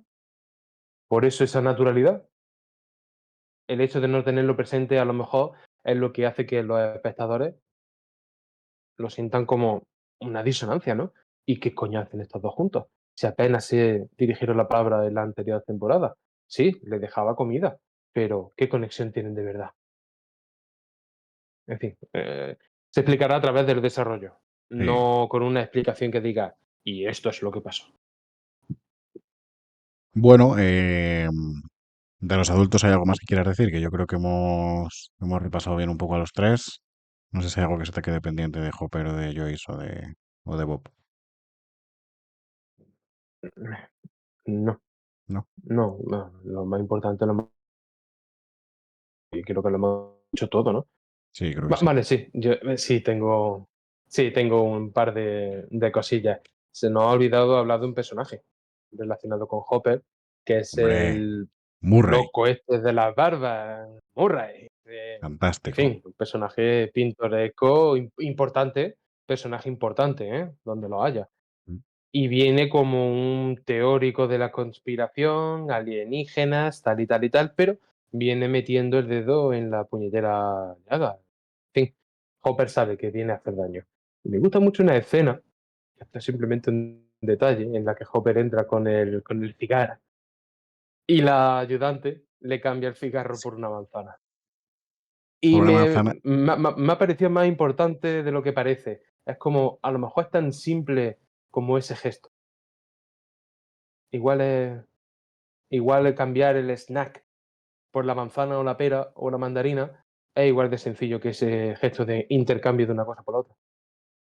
Me ha parecido interesante. sí, no, está bien, porque creo que lo que dan a entender con esa escena es que esa vida desastrosa que llevaba Hopper en la primera temporada, como intentar sacarle de ahí, ¿no? Aunque creo que lo que hace con la manzana es probarla, poner cara de asco, creo que la tira y coge otro cigarro, me parece. Es sí, sí, sí, Bueno, claro, porque él no admite cosas sanas. Esto es, recuerda el final de Watchmen. Lo tengo por ahí, no me voy a levantar ahora a buscarlo, pero al principio viene una pintada que Who watches the Watchmen?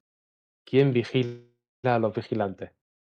Y los vigilantes tienen que vigilarse a ellos mismos. Eso en Watchmen, ¿vale? Porque ellos tienen una moralidad superior y tal y tal y tal. Probablemente ya hablaremos en algún momento, probablemente. Pero aquí, quien cuida del vigilante es ella. Y a mí secretaria. eso me parece fantástico. La secretaria, la ayudante, es una cosa maravillosa. Y me parece un personaje fantástico. Sí, Es la que lo te es. habla claro, es la que te cuida, incluso cuando no sabes que te están cuidando, que es lo mejor. Sí, sí, sí, sí. Bueno, Murray aquí le vemos muy poquito, pero a mí me gusta de él que da más en el clavo de lo que parece, ¿no? Porque habla de todo esto de los rusos y demás. Explica básicamente la primera temporada, pero en base a que todo es una cosa de los rusos que están infiltrados en Estados Unidos. Pero este personaje a mí es de los que más me gustan, ¿eh? Este tío Sí, sí, sí, sí, sí. dará mucho que hablar. Aquí le vemos Hay que es una como niña una... rusa en Hawking.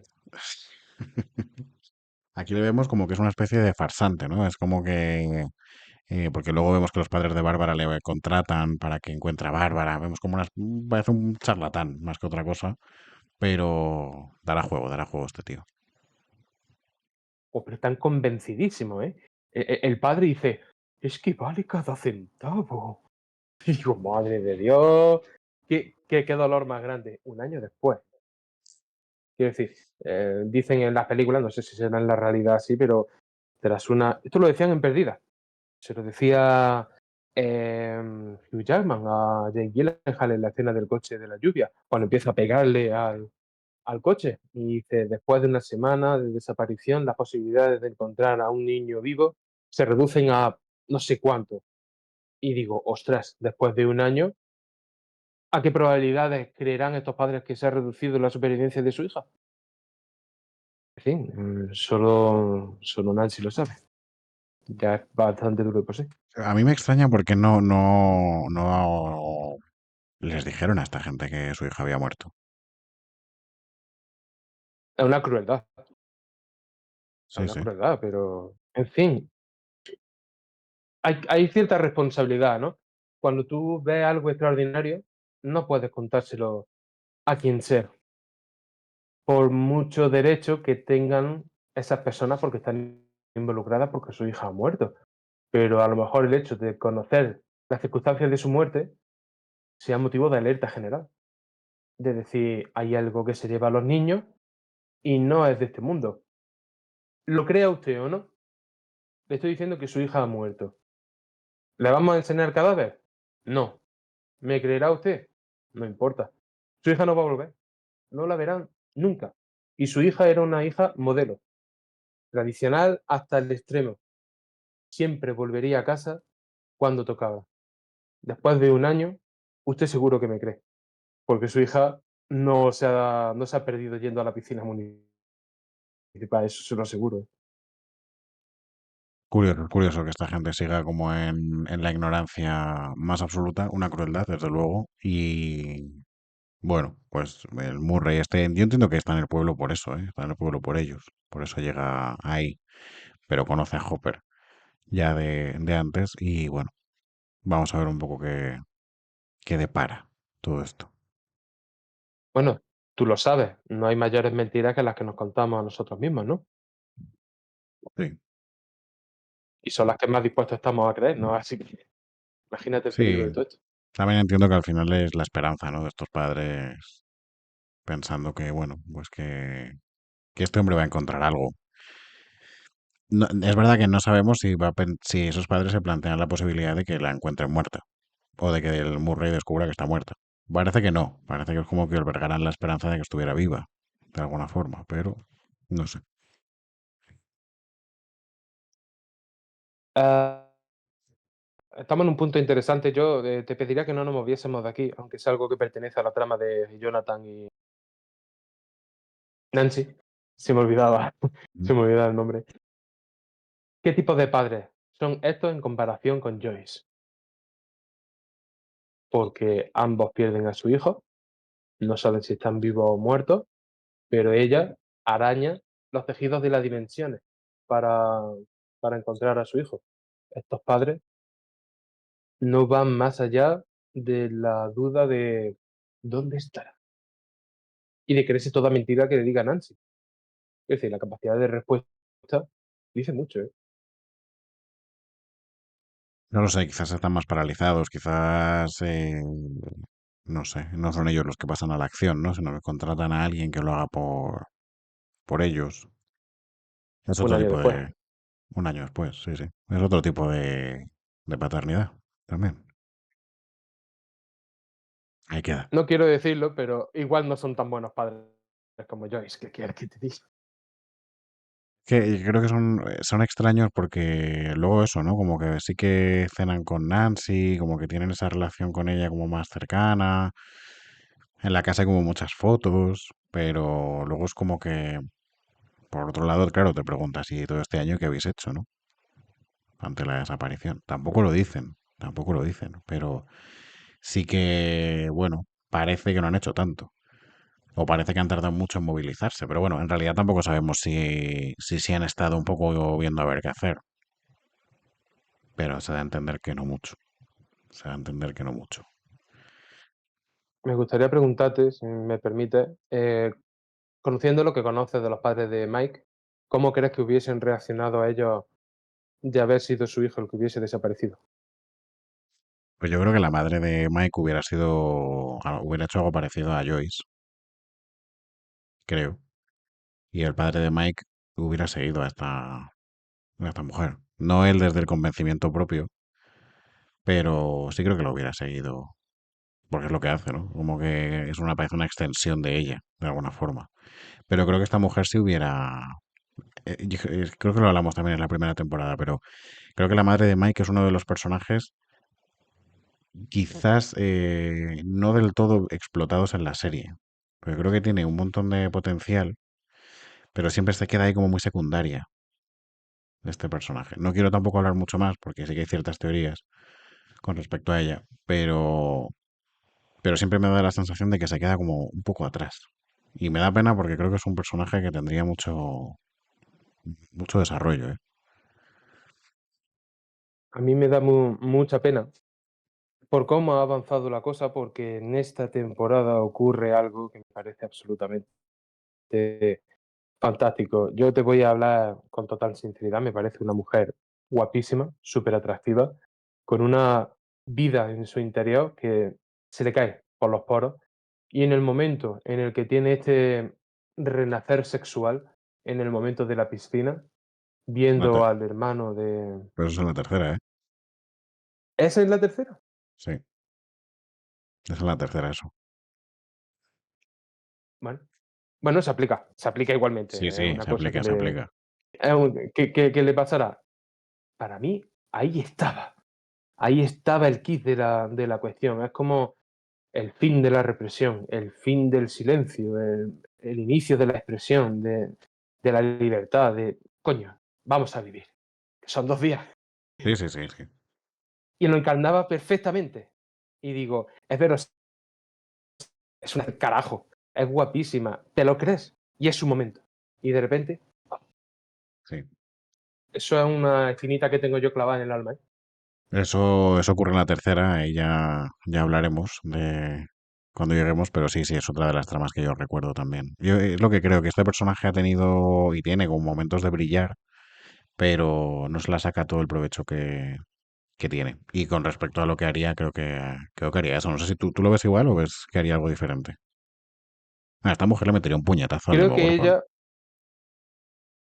sí, claro, coño, no hay nada más fuerte que una madre. Pues eso está claro. El cine y la vida, otro.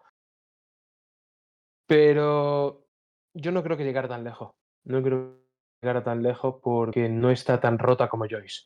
¿Sabes lo que digo? Creo que hay algo muy relacionado con el estado de la familia a la hora de ponerse en contacto con los elementos fantásticos de ciencia ficción. Y esto pasa, siento volver, lo menciono mucho y no es una referencia que deba manejar, pero en los libros de Sanderson hay un concepto que se llama romper. Y es que cuando uno está expuesto a la muerte de forma muy cercana, tanto por su parte como por la de otro, el trauma puede ser tan grande que en su interior se produce esta rotura, que es lo que expone el cuerpo, el alma, a la magia del mundo, esa corriente insolayable de magia que hay en el Cosmere. Y creo que aquí pasa mucho esto. Es como familia desestructurada, madre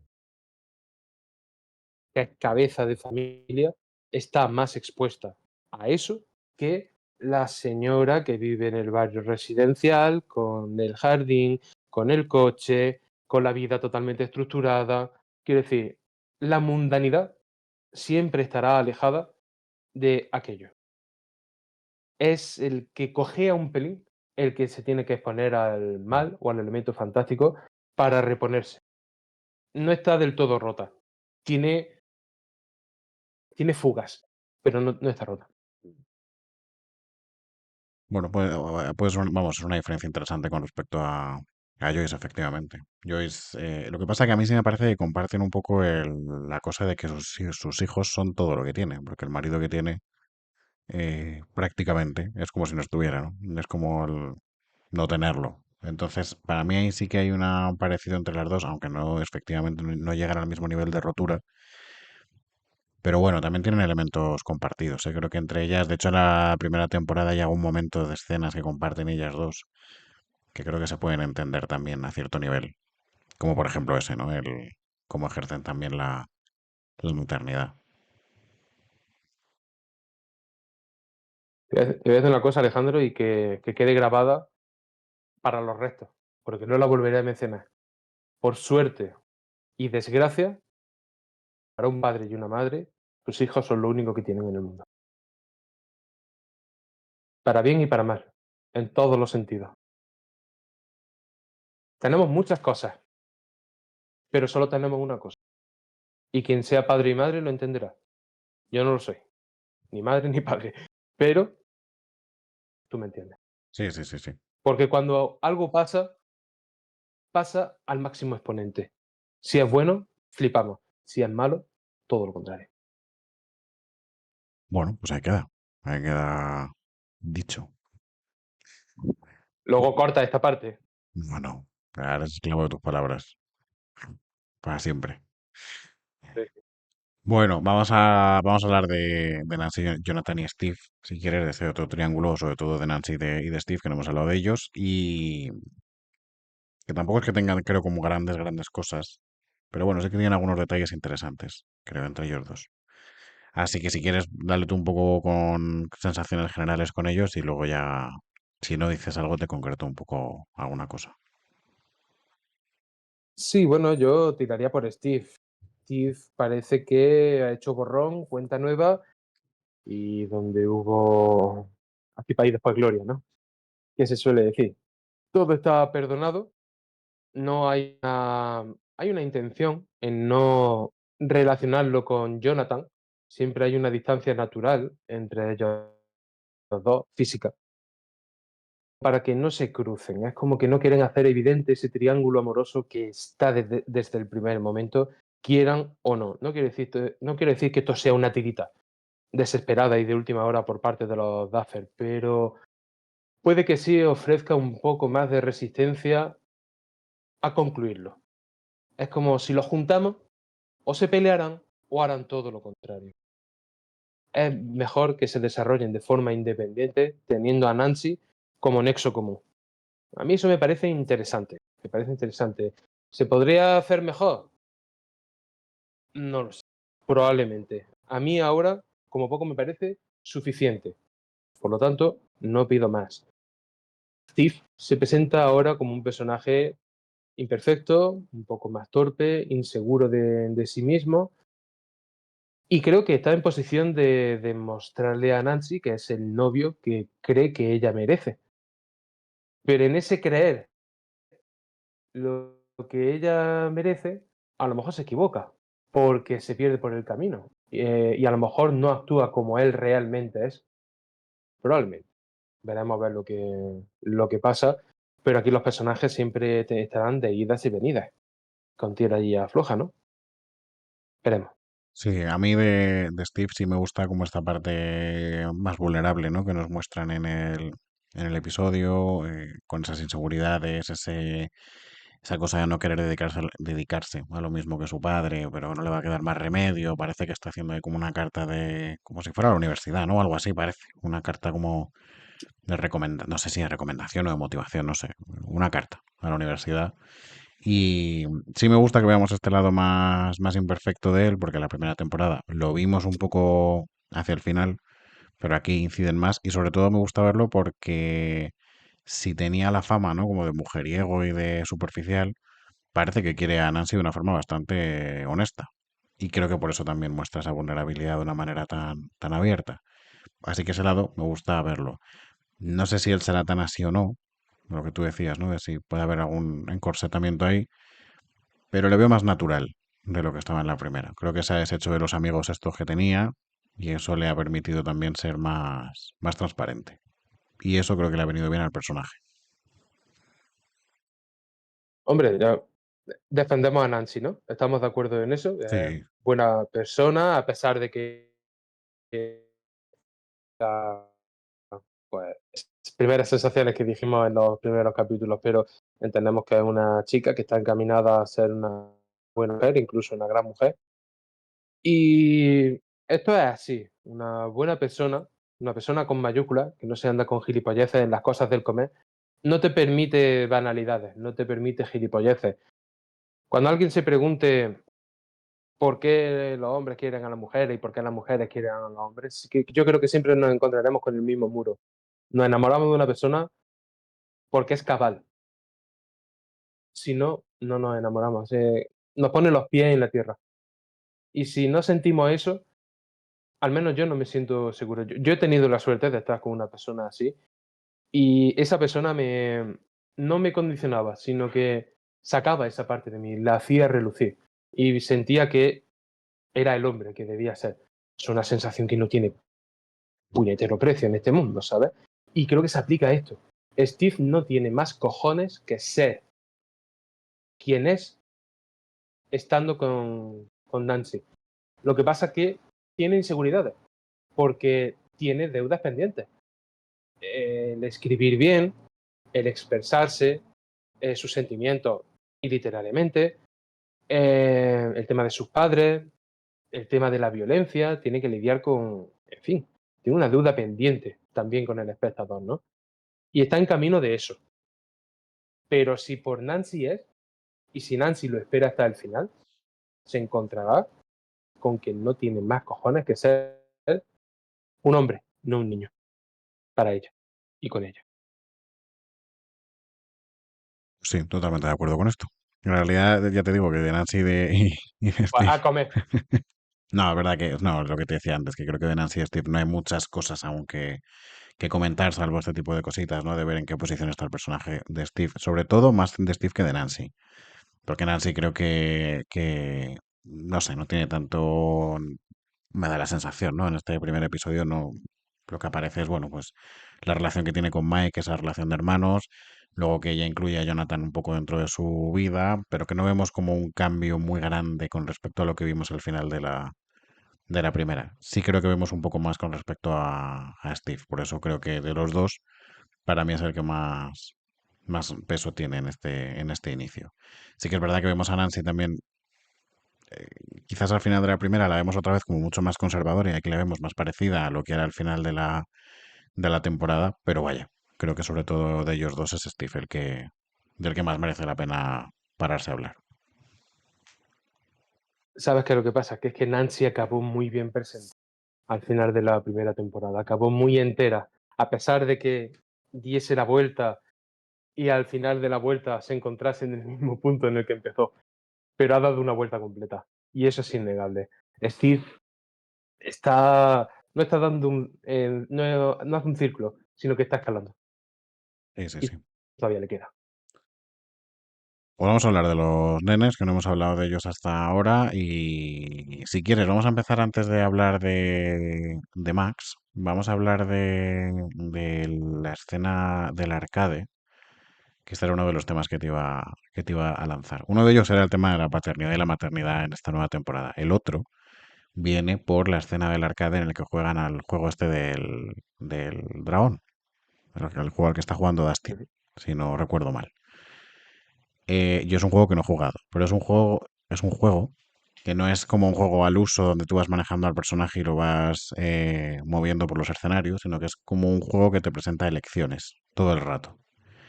Y dependiendo de si la elección que tomas es correcta o no, pues el personaje muere o no muere. Y lo que vemos en el arcade es que Dustin en ese enfrentamiento final con el dragón toma una mala decisión y el personaje muere. Así que uno de los temas que te quería presentar es, bueno, si esta temporada va a basarse en elecciones mucho más peligrosas, en elecciones que no tengan un retorno y que van a ser de vivir o morir. Bueno, en la primera temporada ya lo era, en cierto modo. Lo que pasa es que se estaba arañando la superficie. Aquí hay un problema de logística. Si la amenaza a batir en la primera temporada era un Demogorgon, que es algo poco más alto y feroz que un humano, en la segunda, si nos atenemos a los pósters o nos atenemos a lo que se dilucida en el cielo, en esas nubes rojas, entre relámpago y relámpago, pues vemos que hay algo en el cielo bastante grande, por lo tanto, mucho más peligroso. Eso y enfrentarse a un dragón puede ser un símil válido. Vamos a dejarlo ahí. Aquí no es tanto qué tipo de decisión se tome, sino quién la tome, porque al final Dustin no está en posición de hacer una traslación de lo que vive en el juego a la realidad, porque su rol es diferente y debe atenerse a su rol. El mago era Will, Sí, sí. por ejemplo. Eso no puede cambiar. Veremos, deberíamos dejar claro qué tipo de rol ocupa 11 dentro del grupo. ¿Qué rol ocupó cuando se incorporó en la primera temporada y qué rol ocupará cuando se reincorpore en algún punto de esta o de la siguiente? Cosa que no Bueno, recuerdo, debo yo, decirte. yo diría que 11 al final es como no sé, como la guerrera, ¿no? Algo así. Mike hablábamos de que era el líder, Dustin hablábamos de que era como el healer, no me acuerdo, no sé cómo se llama en español. El healer, El, sí, como el que soporte, ¿no?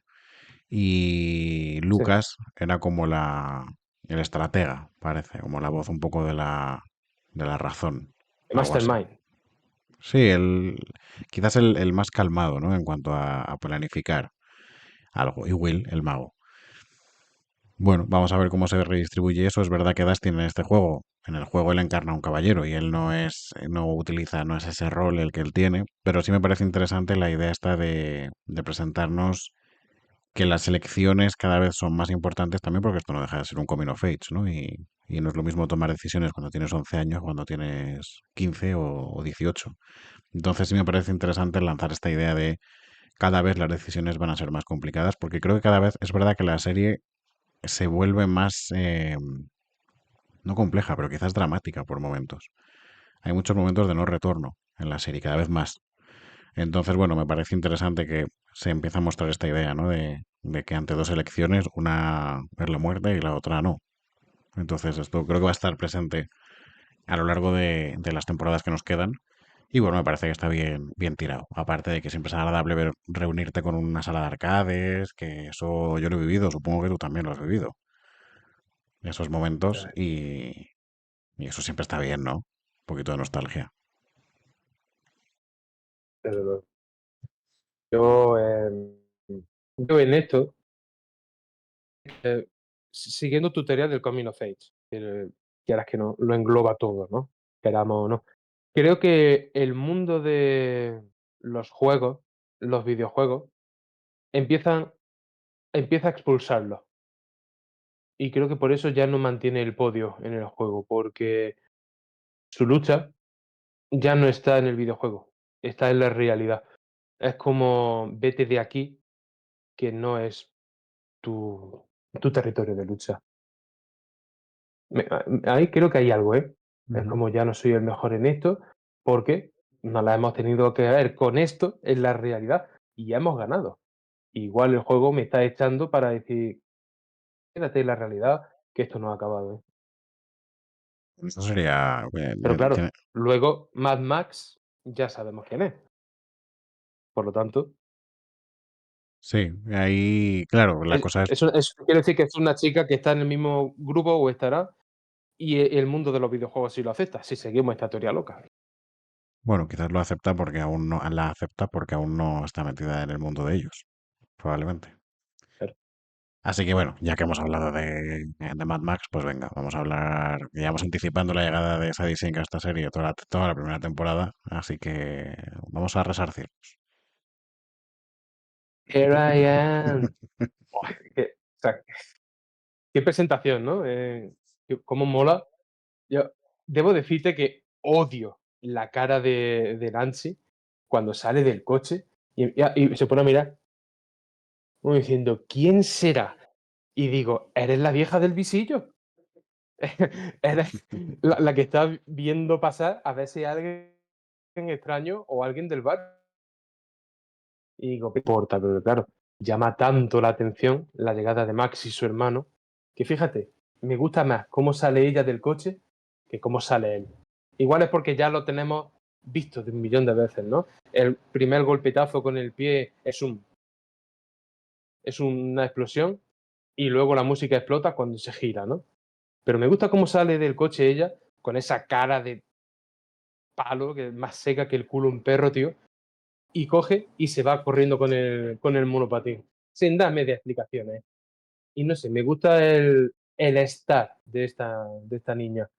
Por entonces, niña. Ahora, pues Mm. será una mujercita de 23 años.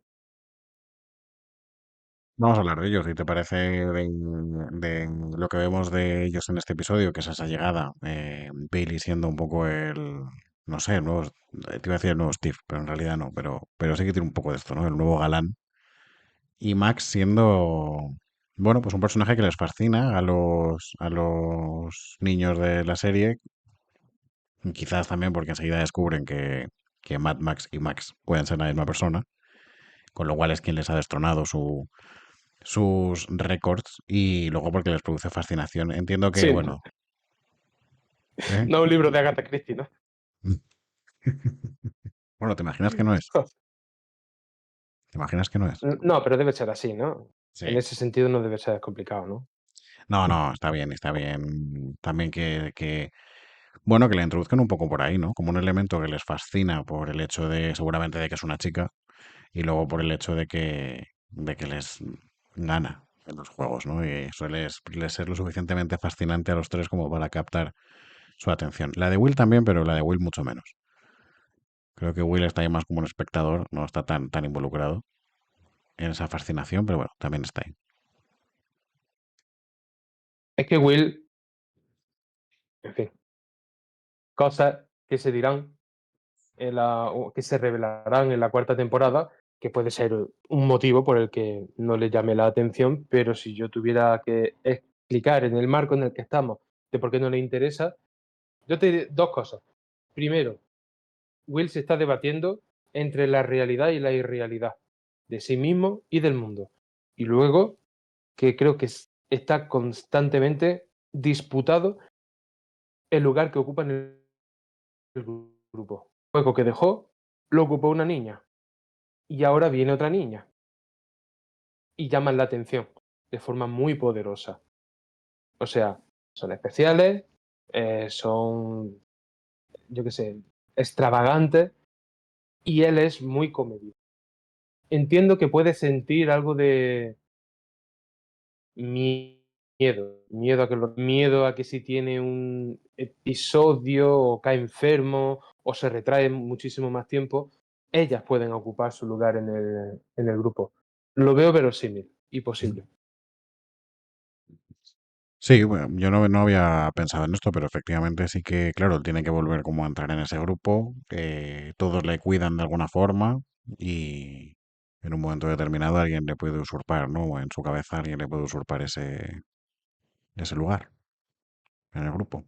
Mm. Pero, pero Alejandro, deja que te pregunte, en este caso, ¿cuál crees tú que sería la mejor forma de cuidar de Willow, de una persona que ha pasado por lo que ha pasado de chico, manteniendo la normalidad o insistiendo constantemente en estás bien, toma esto, cuídate, ve por aquí, Yo entiendo, controlando? ¿Cómo crees? entiendo que quizás ni lo uno ni lo otro, ¿no? Quizás un punto intermedio en el que por un lado tú te puedas preocupar genuinamente por el otro, pero cuando el otro necesite que te preocupes, ¿no? La cosa aquí es como que Will no necesita en este punto, o aparentemente no necesita que se preocupen tanto. Supongo que necesita que le traten con normalidad, que no le traten como el raro. Entonces, creo que es como un punto intermedio, es una mezcla entre cuidar y por otro lado darle lo que Will necesita, ¿no? Lo que Will no parece que necesite es esa extrema protección que todo el mundo tiene hacia él. Entre otras cosas porque, a pesar de todo, es el único que ha sobrevivido al mundo del revés y ha estado allí mucho tiempo, con lo cual es bastante más capaz de lo que, de lo que podamos pensar. Entonces, bueno, creo que va un poco por ahí. ¿Cómo surgen las cosas? Tengo que sonreír porque esto es precioso. Es precioso como, en fin, me alegro tanto de que me gusten las cosas que me gusten, tío, te lo aseguro, ¿eh? Cuando Gandalf está a punto de irse, en la entrada de Bosque Negro, en la desolación de Smaug, en el Hobbit, se gira y le dice a Bilbo, has cambiado, Bilbo Bolsón. Y dice, encontré algo en las minas de los trasgos. Y dice, ¿qué encontraste? Y dice él, se toca el anillo en el bolsillo y dice, mi valor. Y digo, hostias, esto es lo que le pasa a Will. Baja al infierno y encuentra su valor, lo que no pudo encontrar arriba. Sí, sí. Es algo muy parecido, ¿eh? Claro, es que eso está ahí, entonces parece que los demás es como que lo obviaran, ¿no? Que al final lo ha pasado mal, pero nadie ha sobrevivido ahí, en realidad, ¿no? O sea, de los personajes por lo menos que conocemos, nadie ha sobrevivido a ese sitio. En fin, ahí No, queda. y te digo más, su fortaleza no es vivir como vivía antes o defenderse de las cosas mundanas en el mundo de arriba o del derecho. Vamos a llamarlo el mundo del derecho. Y luego, en el de revés, sí que tiene su fuerza porque ahí sabe cómo defenderse. Ahí es donde ha librado su batalla. Y digo, claro, no es tanto que luche, sino en qué condiciones luche. Porque aquí vas a ser un inadaptado, pero allí eres el único que ha vuelto, hijo de puta. Tienes el conocimiento. Eres el arma definitiva contra ellos. Una de ellos. Sí, sí. En fin, bueno, veremos a ver porque al final también aquí lo que hemos visto, Capítulo sencillo. sí, también aquí lo que hemos visto es esto, ¿no? Un poco el cómo están las piezas en este punto, pero creo que todo ese tema de Will sí que lo vamos a ver más pronto que tarde. El tema de esa explosión en el personaje lo vamos a ver pronto. Bueno, con respecto a Max y a Billy, yo creo que lo único que sabemos de ellos es que tienen muy mala relación y poco más. Y que ella es muy avispada, se da cuenta de las cosas, les escribe el mensaje este de que les dejen de acosar. Pero bueno, es como que solamente hemos visto eso del personaje de Max y de Billy, nada, hemos visto simplemente los andares esos que lleva y el culo que comentan las estudiantes del Instituto de Hawkins. Yo debo decir algo. No me gusta ser tan maximalista ni por Dios, que no parezca que estoy grabando nada en mármol, ¿eh? Pero Sadie Sink es la mejor actriz infantil que ha pisado esta serie. Sí, sí, De los niños. sí, sí, no, Me parece vamos, mejor, me parece también mejor actriz que la que hace de Nancy, ¿eh? Pero si hablamos de los niños, para ser justos, es la mejor. Es sí, la que, esforzándose menos, consigue más. desde luego. No, creo que eso lo ha dejado claro el tiempo también y el ver dónde está, ¿no? Ahora mismo Sadie Sink eh, es la mejor actriz de infantil de todos. Es que te roba la mirada. Y Sí, no sí, es, sí, es una chica guapa y todo esto, pero es que es una presencia, tío. Es una presencia, acabas imantado hacia ella. De decir, vale, el hermano llama la atención, que si guapera, que si la chupa, el coche, la música, pero palidece ante ella. sí, sí. Palidece ante lo poco que se esfuerza. Es como ella fluye. El otro es una impostación. Bueno, desde luego veremos porque el personaje de Max va a dar también que hablar y yo creo que se va a convertir en uno de los preferidos, probablemente, de toda la serie. Desde ya. Bueno, pues para terminar hablemos del padre de Mike, que ha tenido una aparición estelar en este episodio, en su línea. Eh, está bien, ¿no? Ha hablado, por lo menos. Le ha dado un consejo de mierda. Tiene que salir, ¿no? Es como un sillón. Si da un rodaje en una casa, tiene que salir un sillón. Bueno, mismo el padre. Es como otro sillón. No sé. Más allá de la risa, No, o sea, es el intentaría. meme, es el meme. Sí, pero también tenemos que estar a ojo a visor a ver si es algo más que el meme en cierto momento. A ver que siempre ocupa el mismo lugar, pero representa siempre lo mismo, porque siempre está reaccionando a cosas, siempre está siguiendo las estelas de su señora, pero ¿dónde está su voluntad? ¿Dónde está motu propio, tío. ¿Cuál es el combustible de este hombre? Existir, porque no hace vida de casado. Quiero decir, sí, amará a su mujer, entiendo y a su manera, pero ni salen por ahí, ni nada, no vemos nada. Padre, ya está. Sí, lo recogí del hospital y me acosté con su madre. Ya está. Pero se acabó, ese tío no es padre ni es nada. No, no, por eso te digo, Es un meme. de momento es un meme. Veremos si seguiremos de cerca para ver si hay algún cambio. Pero de momento nos sirve por un momento de desahogo. Sí. Hombre, yo poco a poco me voy convirtiendo en él, ¿eh? Yo ya tengo gafas permanentes, así que Ya, bueno, lo siguiente que puedes decir son frases, pues eso, del tipo de si tus amigos se tirarían por un puente, ¿tú te tirarías? a ver, yo también tengo frases hechas igualmente absurdas, ¿eh? Y aquí los programas están para, para darte de ello, joder.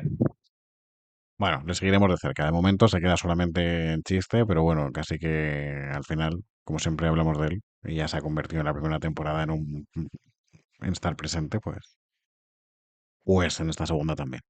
Ten- tengámoslos presentes como contrapunto de la desazón de la madre.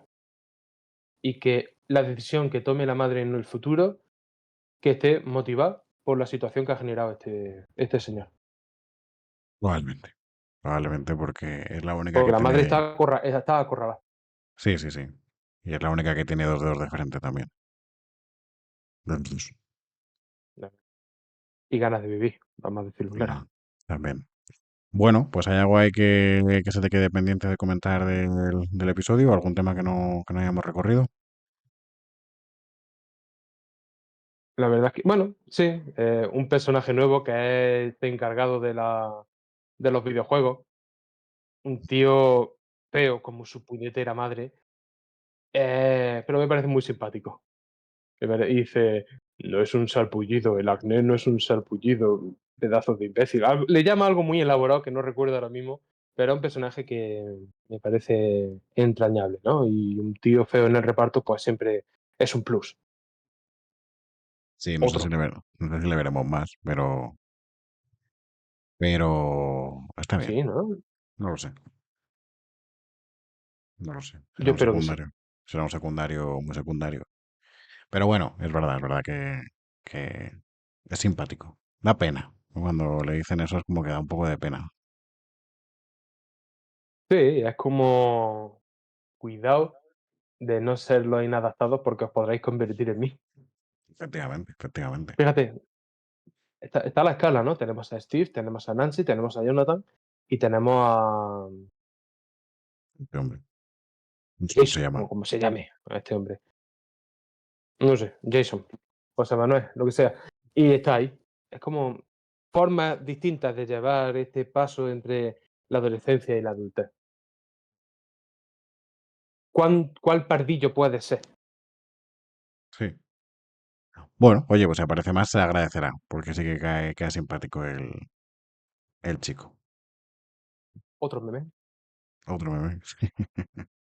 No sé si superará al padre de Mike, que eso es difícil, pero puede estar, puede estar. No, no, no. Nadie Eso es el supera al marco de los padre. memes. Nadie supera al padre de Mike. Nadie, nadie, nadie, nadie. Bueno, pues descorchada la temporada. Así que de aquí nos quedan 8. Vamos a ver qué nos depara y a ver. Ah, bueno, no hemos hablado, ya me acuerdo. Nos faltaba por hablar de esa, a modo un poco de anécdota, de esa imagen del final en la que vemos esa tormenta y sí que vemos entre las nubes al azotamentes esa imagen. Más que del hecho del azotamentes, sino esa imagen, ¿no? Que creo que, que a mí es una de las imágenes que se me quedó grabada, ¿eh? Como las dimensiones de aquello. Me gustó mucho, me gustó mucho. El terror puro, vamos a decirlo claro. Es una cosa bastante, bastante dura.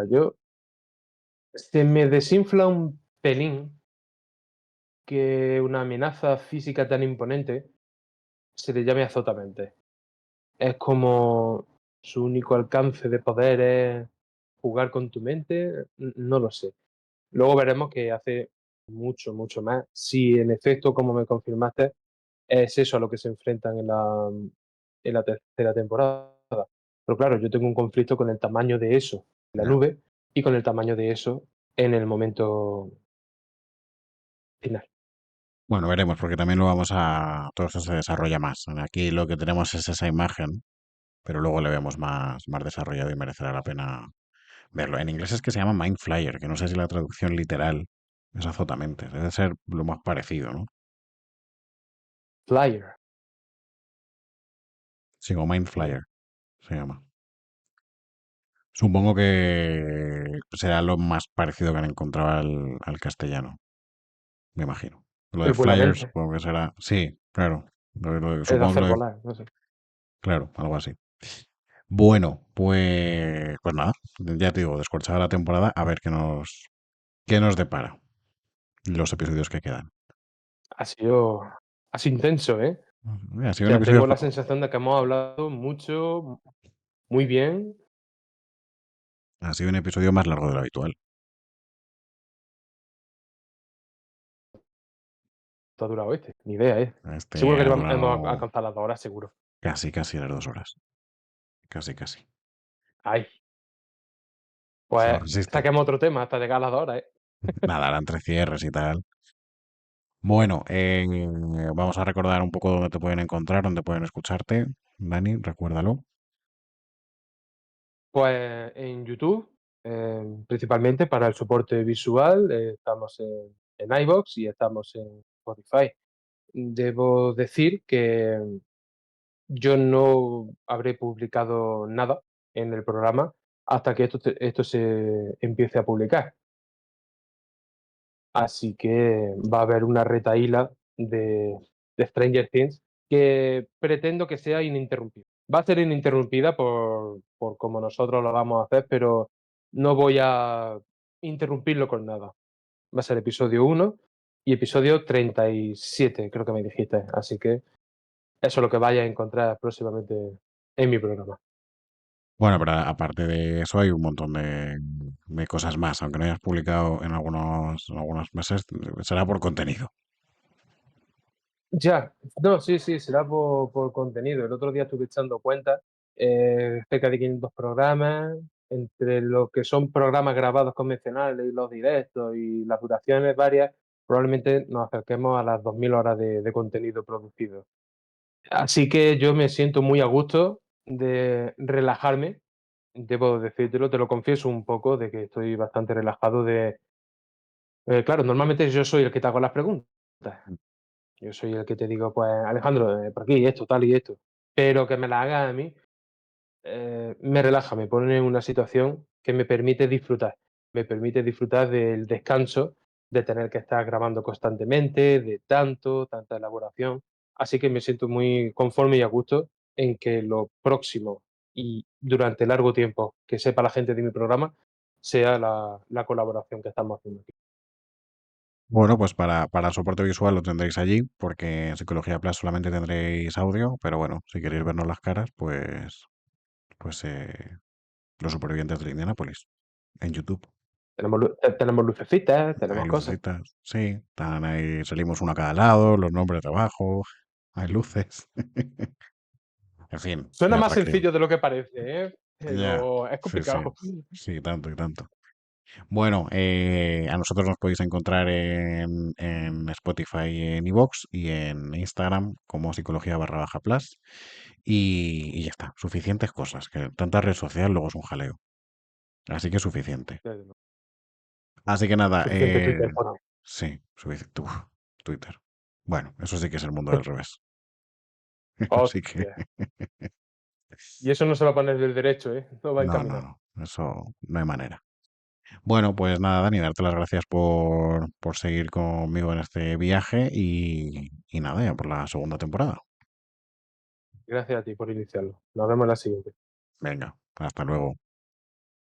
Hasta luego.